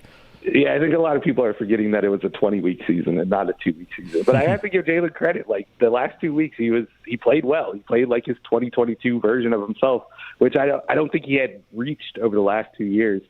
But when you put an average quarterback behind the best offensive line in football, or the second best line, if you want to give props to Detroit, you give them maybe the best receiving duo in the NFL, give them a solid tight end or a good tight end, Dallas Goedert, give them the number one defense. Yeah, if you don't win a ring, I got questions about you there. So, I just look at the tape. I look at his skill set. I see a player who's accurate, but not like Joe Burrow accurate. He's a factor in the run game, but we saw how many times he pulled it on his own read and got caught by a defensive end trying to get around the edge. And I don't think he's the fastest processor, which that offensive line really matters. So I think he's in the ideal situation for him. And that kind of exaggerates his skills as a quarterback. But I don't want to take anything away from him. He played well over the last 2 weeks, and he outplayed Patrick Mahomes, although that was a pretty low bar on Sunday night. He made, obviously the Smith throw down the field, a couple to Brown. He made great throws. I wonder, I don't know how much of the film you've watched back yet, but even though Barkley got shut down, did his presence still kind of make it easier for Hurts? Like a lot of those situations where he nailed throws to Smith or Brown, it looked like it was one-on-one with, one of the top receivers in the league. No, that was definitely the case. And if you go back to the first time those two teams played in the Super Bowl, that was the strategy from Spagnuolo. We're going to sell out against the run. We're going to defend the run with numbers. Like if you watch that game, it's not like they're using standard run fronts. They're sending second-level guys. They're sending third-level guys, not as blitzers after the pass, but as run blitzers. And you have to punish those on the outside. And to his credit, Jalen Hurts made the throws. I thought he missed a couple throws. What you see with these quarterbacks in these ideal situations is they have a wider margin for error. They get out, Jalen Hurts made a couple of special back shoulder throws in that game, but he also missed a number of them. The play before this, the pick, he has A.J. Brown with 2 steps on his defender. You don't usually throw a back shoulder fade there, and for some reason Jalen Hurts decided to, and they missed on what would have been an easy touchdown. So I think that's the thing that people kind of ignore is the missed opportunities, and they don't consider the outtakes, if you will. Stephen Ruiz of The Ringer, way too early prediction. Who's the class of the AFC next year? The Bills will have some questions. We've gone through those. The Chiefs, of course, will have some questions. Baltimore. Is Cincinnati back in the mix? What do you see looking forward for the AFC? I think Buffalo is primed to take a huge step. I think Buffalo and Baltimore, I really think next year is their time. I guess I've been saying that for a couple of years now, but the Chiefs are getting older. Kelsey isn't getting any younger. I think it's going to be harder to keep that defense where it was playing, as evidenced by this past season, where we saw them start out really hot, but then by the end of the year, they're around league average. And it's going to be hard to build up a roster around Patrick Mahomes when they poured money and other resources into positions that haven't necessarily paid off for them. Thinking about the wide receiver position and the offensive line position, or the offensive line group in particular. All right. Stephen Ruiz. Stephen, thanks very much. Yeah, thanks for having me. Stephen Ruiz, you can read him at theringer.com. Great website. My favorite thing from The Ringer was that thing we played yesterday, Danny Kelly, the conversation about the model to build is, just, get the two top 10 wide receivers and tight end and a $50 million quarterback and the best offensive line and the best defense. And anyway, Philly did a lot right. Our thanks to Stephen Ruiz. 803-0550 and 1-888-550-2550. On Kelsey, just retweeted a highlight. There's a clip going on where Mahomes fumbles on a play in this game. He's scrambling for a bit, and Travis Kelce does what only would be described as watches the play. Takes himself out the whole play. Whole play. They're actually, did you notice? It's a 22-second clip. How long does the play go for? The play goes for 13 seconds. The play goes for 13 seconds. Easy, sensitive subject. Sorry. At the 4-second mark is when he stops running. Okay, so 9 seconds of play where he's not running. He's watching. He's watching. At the 6-second mark, he throws his hands up. Like, what is he doing? Like, what are you to Mahomes? He does the Diggs thing. He does. What are you doing? The thing that Diggs did in the Bengals on the sidelines, kind of. I mean, Diggs did it on the sidelines, down 17 points, not exactly mid-play. But that's what I mean. Isn't this worse? Maybe. Like, in the middle of the play, while it's still going on, he could be trying to get open. He is standing there going, what is this guy doing? Yep. He leaks out. He's standing at the line of scrimmage. And he just continues to stand there for 5 more seconds. He does. What are you doing, dude? And then finally, when the ball's on the ground, he starts to move a little bit. But he's like the last one there. Yeah. If I didn't know any better, we should spend the whole offseason saying, does Travis Kelce want out of Kansas City? Listen, my hot take is that he got worse when his haircut got worse. Travis Kelce, he grew it out a little bit, didn't he? And I don't think it looks good. Really? Yep. Well, he's doing the long hair from the top versus like Josh this year went long hair like on the sides and down the back. Kelsey's just got like the, I don't even know what to call it. The coif. That is not a word I've ever heard in my life. You ever heard coif? No. It's like a newscaster coif. No idea. The big sweeping hair on the top. Anyway, he's fine. Okay, yeah, sure. That's I'm looking at it now. That's what he's going for. He's fine. I like Travis Kelce just fine. All the Swifties have to get used to what losing feels like, by the way, now, huh? They're probably fine. They just never experienced it before. Like, this is stupid. Did you guys see Stop the watching picture football of now. There was a picture of a kid that was crying at the end of the game, and everyone's like, "Yeah, buddy, imagine watching the double doink live. You were hoping for a three-peat." I know, right? How old was the kid though? If he's 12, maybe I'm okay. He looked like maybe he was like 12, 13. Was he older, or younger than that kid at the Boston parade that had the sign? I've had 10 parades in 9 years or whatever. Well, that kid, man, hate that kid. My He's not kids a kid anymore, were so it's excited okay. that the Eagles won because we told them the Chiefs are the bad guys. They walk around saying, like, the Chiefs are the bad guys. Boo, the Chiefs. But the better moment was once Jalen Hurts said, I'm going to Disney World, they were very excited for him. He's going to Disney World. That's the prize for winning. Yeah. That hits for kids. Like, wow, he gets to go to Disney World for winning the Super Bowl. He did, too, didn't he? There was a picture of him like on a podium with Mickey. Immediately afterwards, yep. There's a video of him on a roller coaster, and in the video, the guy in front of him is like, the whole time, he's just staring back like, is that Jalen Hurts? Jalen Hurts, good for him. Good for him. I saw an interview where he got benched in the national championship game. Tua goes in and wins, and they showed, is it Tom Rees? Who's the guy that does the on-field? No, it's not Tom. The on-field for Fox? No, for the college football, Tom Rees is not it. He's a former offensive coordinator. Who am I thinking of? It doesn't matter. I mean, it matters, but I can't remember right now. Anyway, right after Alabama wins the national championship, Hurts is benched in the game, but a winner. And they're interviewing him, and he's like, guys stepped up. Guys, we won, Tua goes in there, made the plays.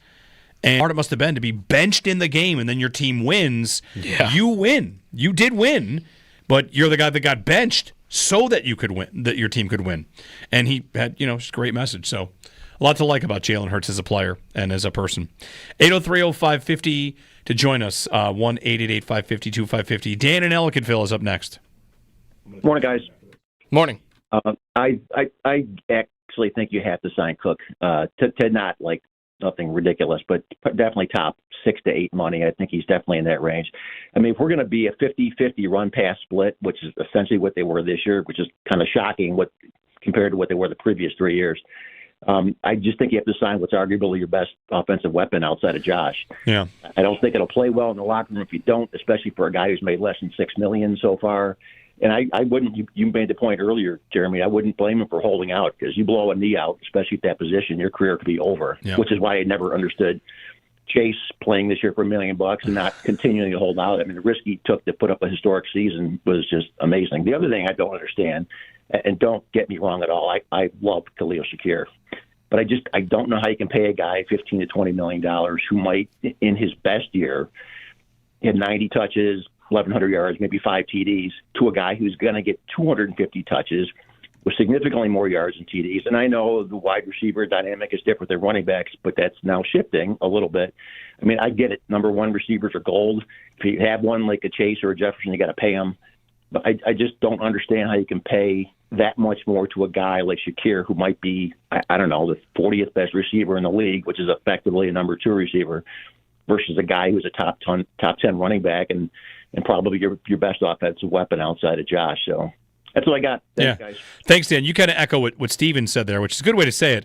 The argument to pay Cook is he's one of your best weapons. You don't have a receiver worth paying. I mean, Shakir, if you keep Shakir and you keep Cook, okay, those are your 2 best weapons. I mean, right now, what's it look like for Dalton Kincaid?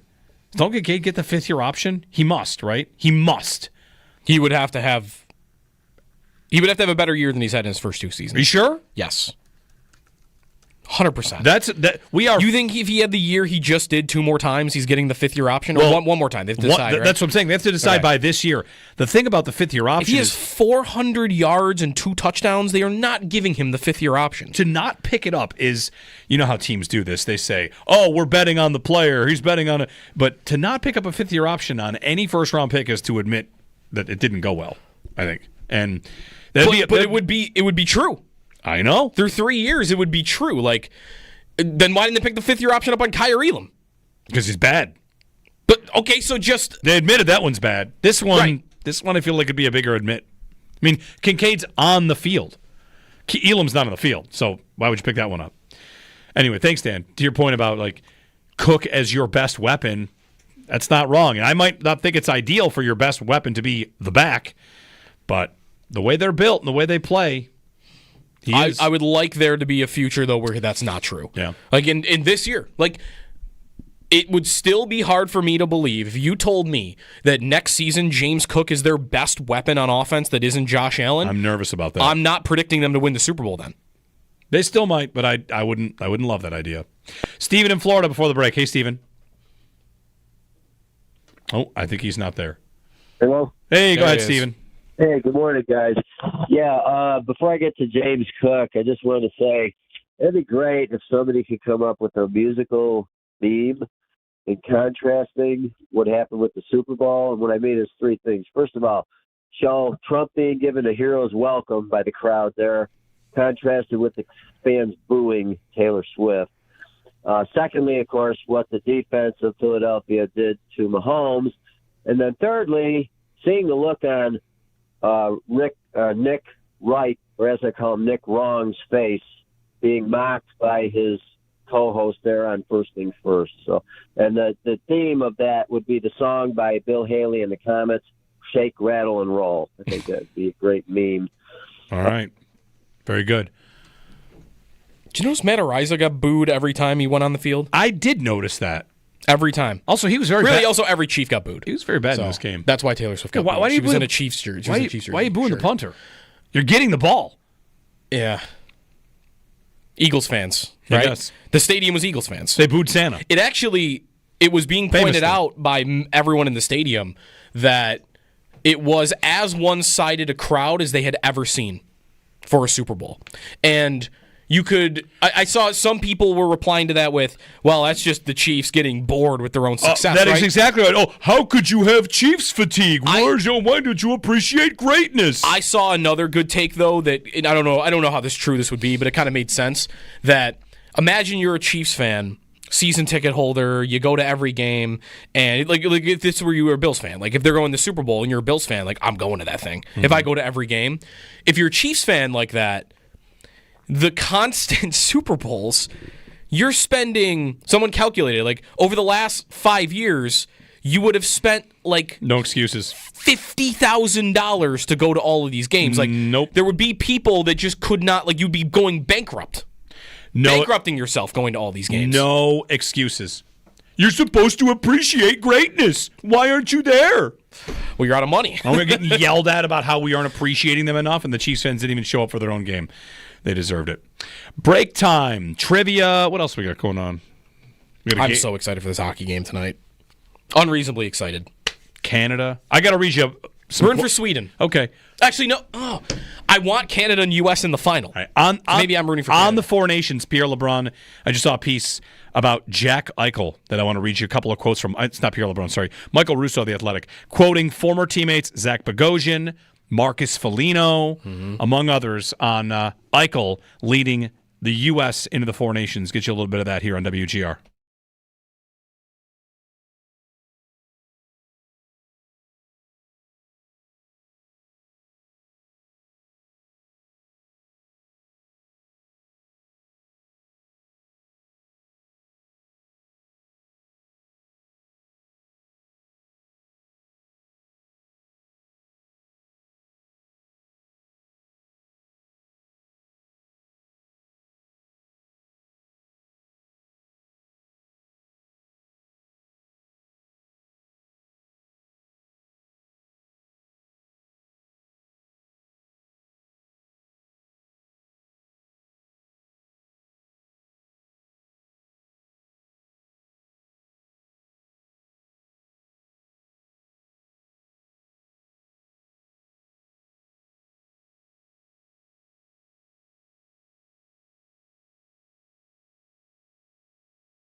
over 1,000. Those two guys need to rest their hands.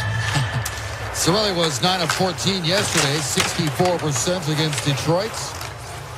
Asimon battling for this puck, and here's a chance in front, and Girgensons scores his first goal finally as a member of the Tampa Bay Lightning.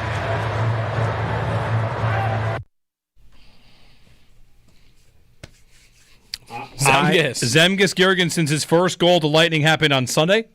Yep. In his 55th game. That leads me to a absolutely horrid, devilish trivia question that I just know that you will like. Mm-hmm. I love tough Sabre trivia. That's right. Like Drought Sabres trivia is your... That's my wheelhouse. It's your masterpiece. It's a weird wheelhouse to have, but it's my wheelhouse. Yeah, all right, here you go. So since 2010, Girgensons scored a goal for the Sabres and the Lightning. He becomes the 8th to score a goal for both Buffalo and Tampa since 2010. This list of names, Joe, you will get the admiration of millions for every single one of these that you get. I'm looking for the 7 players to have scored a goal for the Sabres and Lightning since 2010. Okay. 7? Yes, 7. All right. One I'm 99% sure of is Zach Bogosian. That is correct. Zach Bogosian had 13 goals with the Sabres, scored 4 with Tampa. Girgensons doesn't count, by the way? No. 7 others? Okay. 7 others. All right, so Bogosian is 1. How about Corey Conacher? That is correct. 3 with the Sabres, 18 with the Lightning. All right. I got a deep pull, but I don't know the timing of it. How about Paul Shahura? Correct. Let's go. A goal that for was the Sabres. One I wanted the most. A goal for the Sabres and 9 for the Lightning. I remember the goal. I think I was there that night. He centered Pominville and Vanek on the top line for one game. This is and why he scored. And the next day, everyone's like, "Oh, I might have found something here." I don't even know if he ever played in the league again after that. Yeah. See, this trivia is like when that one time we asked Brayton to remember the entire first round of a draft, and he did. Like, not everyone's playing along with you. They're just saying, like, how messed up is this guy to know all these answers? Oh, it's bad. Okay, it's Shahura, bad. yes. Who else? All right, so I'm already going to be struggling a little bit here, but is Kulikov right? Kulikov is not correct. Okay. He's Florida, not Tampa. All right, what about Tyson Strachan? No, but I mean, the guess is a gift on its own. Does Brandon Hagel count? No, he didn't score for the Sabres. Right. I thought about him too, though. Okay. You have 4 left? 4 left. Tampa. Connor Sherry? Correct. 23 with the Sabres, 4 with the Lightning. The Lightning part was tough for him. He's there for 1 year, I guess. 3 more. 3 more. Okay. Give hints when you're ready, and if you've got one to throw in. Or Owen, if you've got one to throw in. Like, none of these guys were great. Like Vanek, Vanek played for a million teams. He didn't get there. Listen. None of these guys were None great. of them? Okay. No. So eliminate all those guys. The Nick Baptiste? No. Ooh, that's not a bad One guess, scored 1 goal for the Sabres. Another scored 13. Another scored 7. Ooh, I love a good 1 goal for the Sabres. 1 goal for the Sabres. See, those are the guys I want to know. Who scored exactly 1 goal for the Sabres? Also, I take it back. For that club. This is wrong. It was 2009 he got that 1 goal, so he's not on the board. It was Dominic Moore. Oh, well, he didn't score for the Sabres, did he? Yes, he did. 1 goal. He did? Torres didn't score for the Sabres. Right. 2018 and 2015. Think of one of the greatest tank defensemen of all time. This will lead us right to our conversation about Eichel. One of the greatest tank... Andre Mazzaros. Correct. Yeah. 7 for the Sabres and 8 for the Lightning. And there's 1 more player left in 2018. For the Sabres? Yep. Jordan Nolan? This was a Sabres free agency special. Hey, the fancy numbers look good. And he played 1 year here, and he was out of the league. Jacob Josephson. No. Looking for Benoit Pouliot. Oh, okay. There you go. That was a tough one. That's not a great list. No. I'm just happy I got Paul Shahura. I'm impressed. And you know I didn't look that up because try Googling his name. You'll never spell it right in a million tries. There's a bunch of Z's and everything, just stuff. So the Four Nations starts tonight. Team USA plays tomorrow. I wonder, in the YouTube chat, YouTube chat's kind of cool because we can see live comments. You can tweet us too. We're seeing stuff on Twitter. But, if we mention Eichel's name, it'll pop up in the YouTube chat right away like, oh, I can't root for that guy, even though he plays for Team USA, and somebody else writes that they will. I can't imagine rooting against him while he plays for Team USA. And today, in The Athletic, Michael Russo has a piece about Eichel evolving into a complete matchup center. And in it, it tells, the story of his arc, coming to Buffalo, what went wrong, quotes from the Vegas GM, Kelly McCrimmon, who pulled off that deal in 2021, sending talk and Krebs and picks here. And he talks about their cup run, how he had to match up against McDavid and then Barkov in the final, and how they play him against everybody. And when they dip back into his days here in Buffalo, there are quotes in here from both Bogosian and Marcus Foligno. Okay. And Bogosian, I feel like Bogosian and Eichel were friends. We knew that all along. Yes. Like those two were close. And what Bogosian said about Eichel was about the injury decision. He says, it bothers me the way people used to talk about Jack because he's a good person. He's a great teammate. I think some people in the past maybe mistook competitiveness with cockiness, and that certainly was never the case. I just think he always wanted to win. He always wanted to be the best, and that's what drives him. He's ultra competitive. People show it in different forms. Some people physically, emotionally, and he is emotionally invested in winning. And backing up that mindset, backing up that idea, is Marcus Foligno, who in 2021 endorsed Eichel to Guerin when the Wild GM was pursuing him from Buffalo. How about that? Yeah. The Wild were also after Eichel, and Foligno said, you should do it.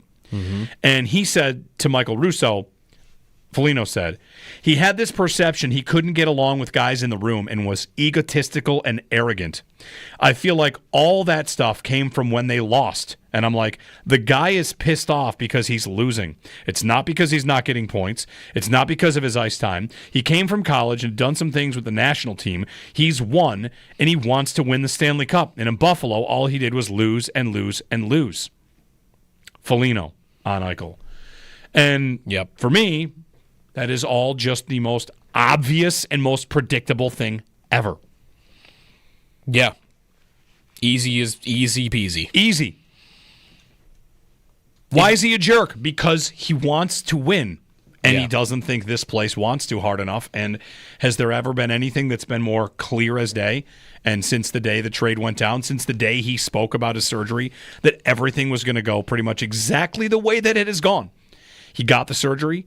He became an even better player. He's one of the best players in the NHL, and now he leads Team USA into that tournament. Yep. And I will have no problem rooting for him for Team USA. It'll feel like I'm missing that. Like that still should have happened here if they didn't blow everything that they blew. Reinhardt on the top power play for Canada. Like it's just it's truly incredible. It really is amazing how to have blown that badly. Yeah, truly incredible. This, of course, will lead to... they were great the whole time. I'll have to reset my days without someone texting me the tank was the problem counter to 0. The tank was the problem. Anyway. He even, I will... remember when he did that interview with Buchacross, the day he got traded? It was gonna do it no matter what, right? It wasn't the story. He was gonna do that interview, and the Sabres traded him that morning. They would just let's have it done with. He's going to go up on national TV and blow us up, whatever. So they trade him. And what I remember Eichel saying, and I'm sure the Sabres have put out the opposite, but what Eichel said was that he asked for a trade if they were going to rebuild. To me, that has always been kind of the easy of course. That's Myles Garrett. What is that not Myles Garrett? It's very much Myles Garrett. I want to talk to management. What are you guys going to do if you're not going to win? I want out. But for me, if that was true and Eichel only wanted out if they were going to rebuild, that was what? How could anybody be caught off guard from that?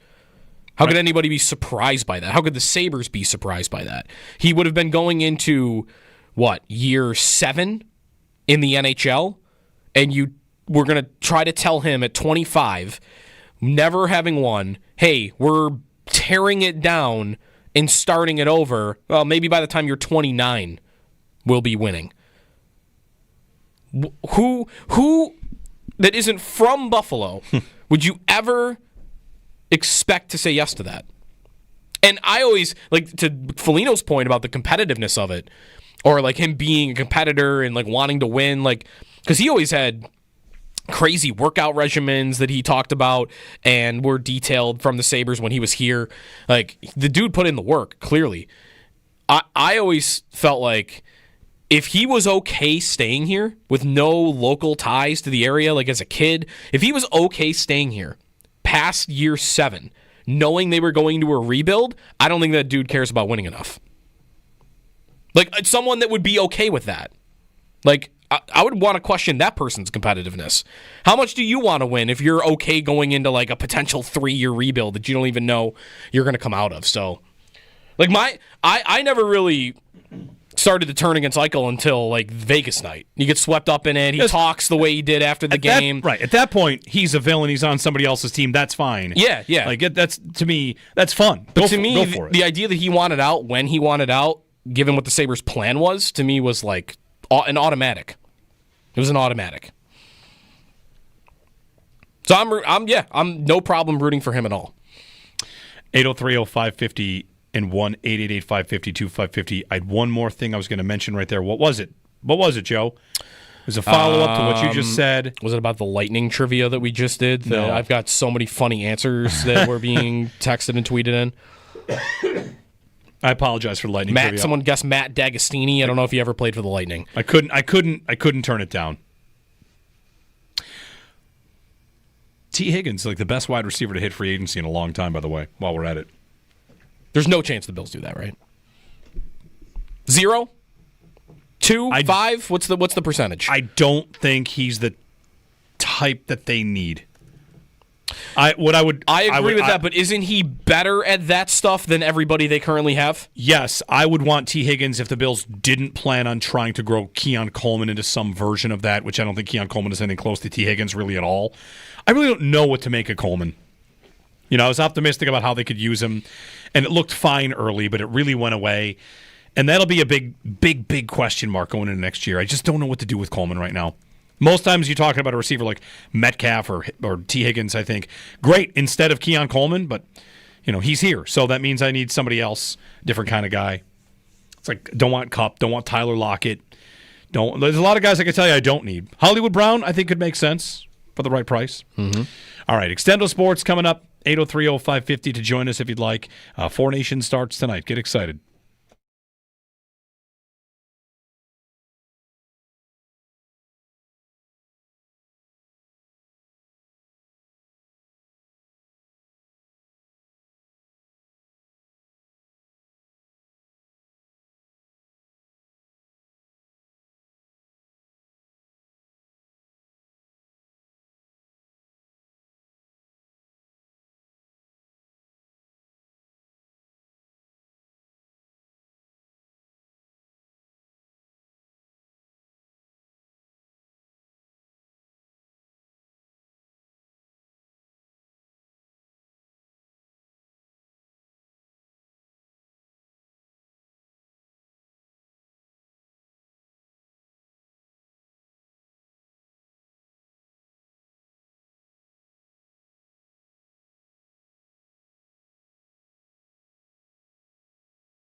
All right.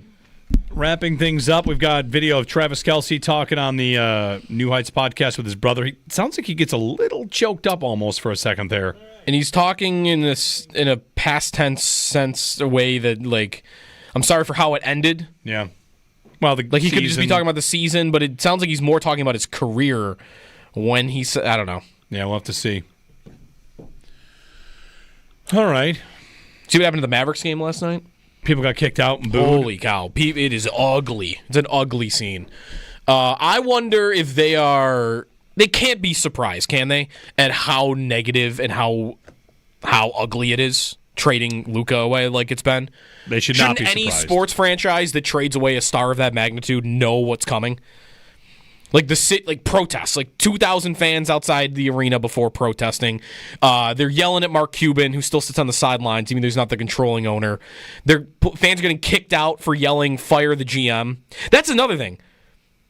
That doesn't make you look any better. Right. They showed the fan on the Jumbotron, like what he said. He just said, "Fire Nico," who's the GM. Like, he didn't do anything vulgar, like, clothing-wise, or he didn't swear. If a fan shouts "Fire the GM" and gets kicked out of the arena, that is not helping your situation. But that ownership is, like, I guess, already questionable. Bills offensive lineman Alec Anderson, the sixth man on the Bills offensive line, signs his exclusive rights free agent tender. Okay.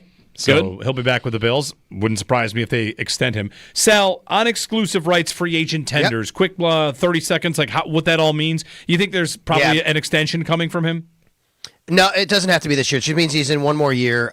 He has one more year, and then he'll be a restricted free agent next year. So no extension there. There's no reason to do that, guys, because they have total control, and exclusive rights free agent means all they had to do was literally sign him to the minimum possible salary for his amount of years in the league. They had total control here, so they get Alec Anderson back and if they hadn't done this, then he wouldn't be able to play, basically, as long as they sign him, as long as they do that. So yeah, this is just 1 year of a minimum salary, and then he'll be a restricted free agent next year. Okay, got it.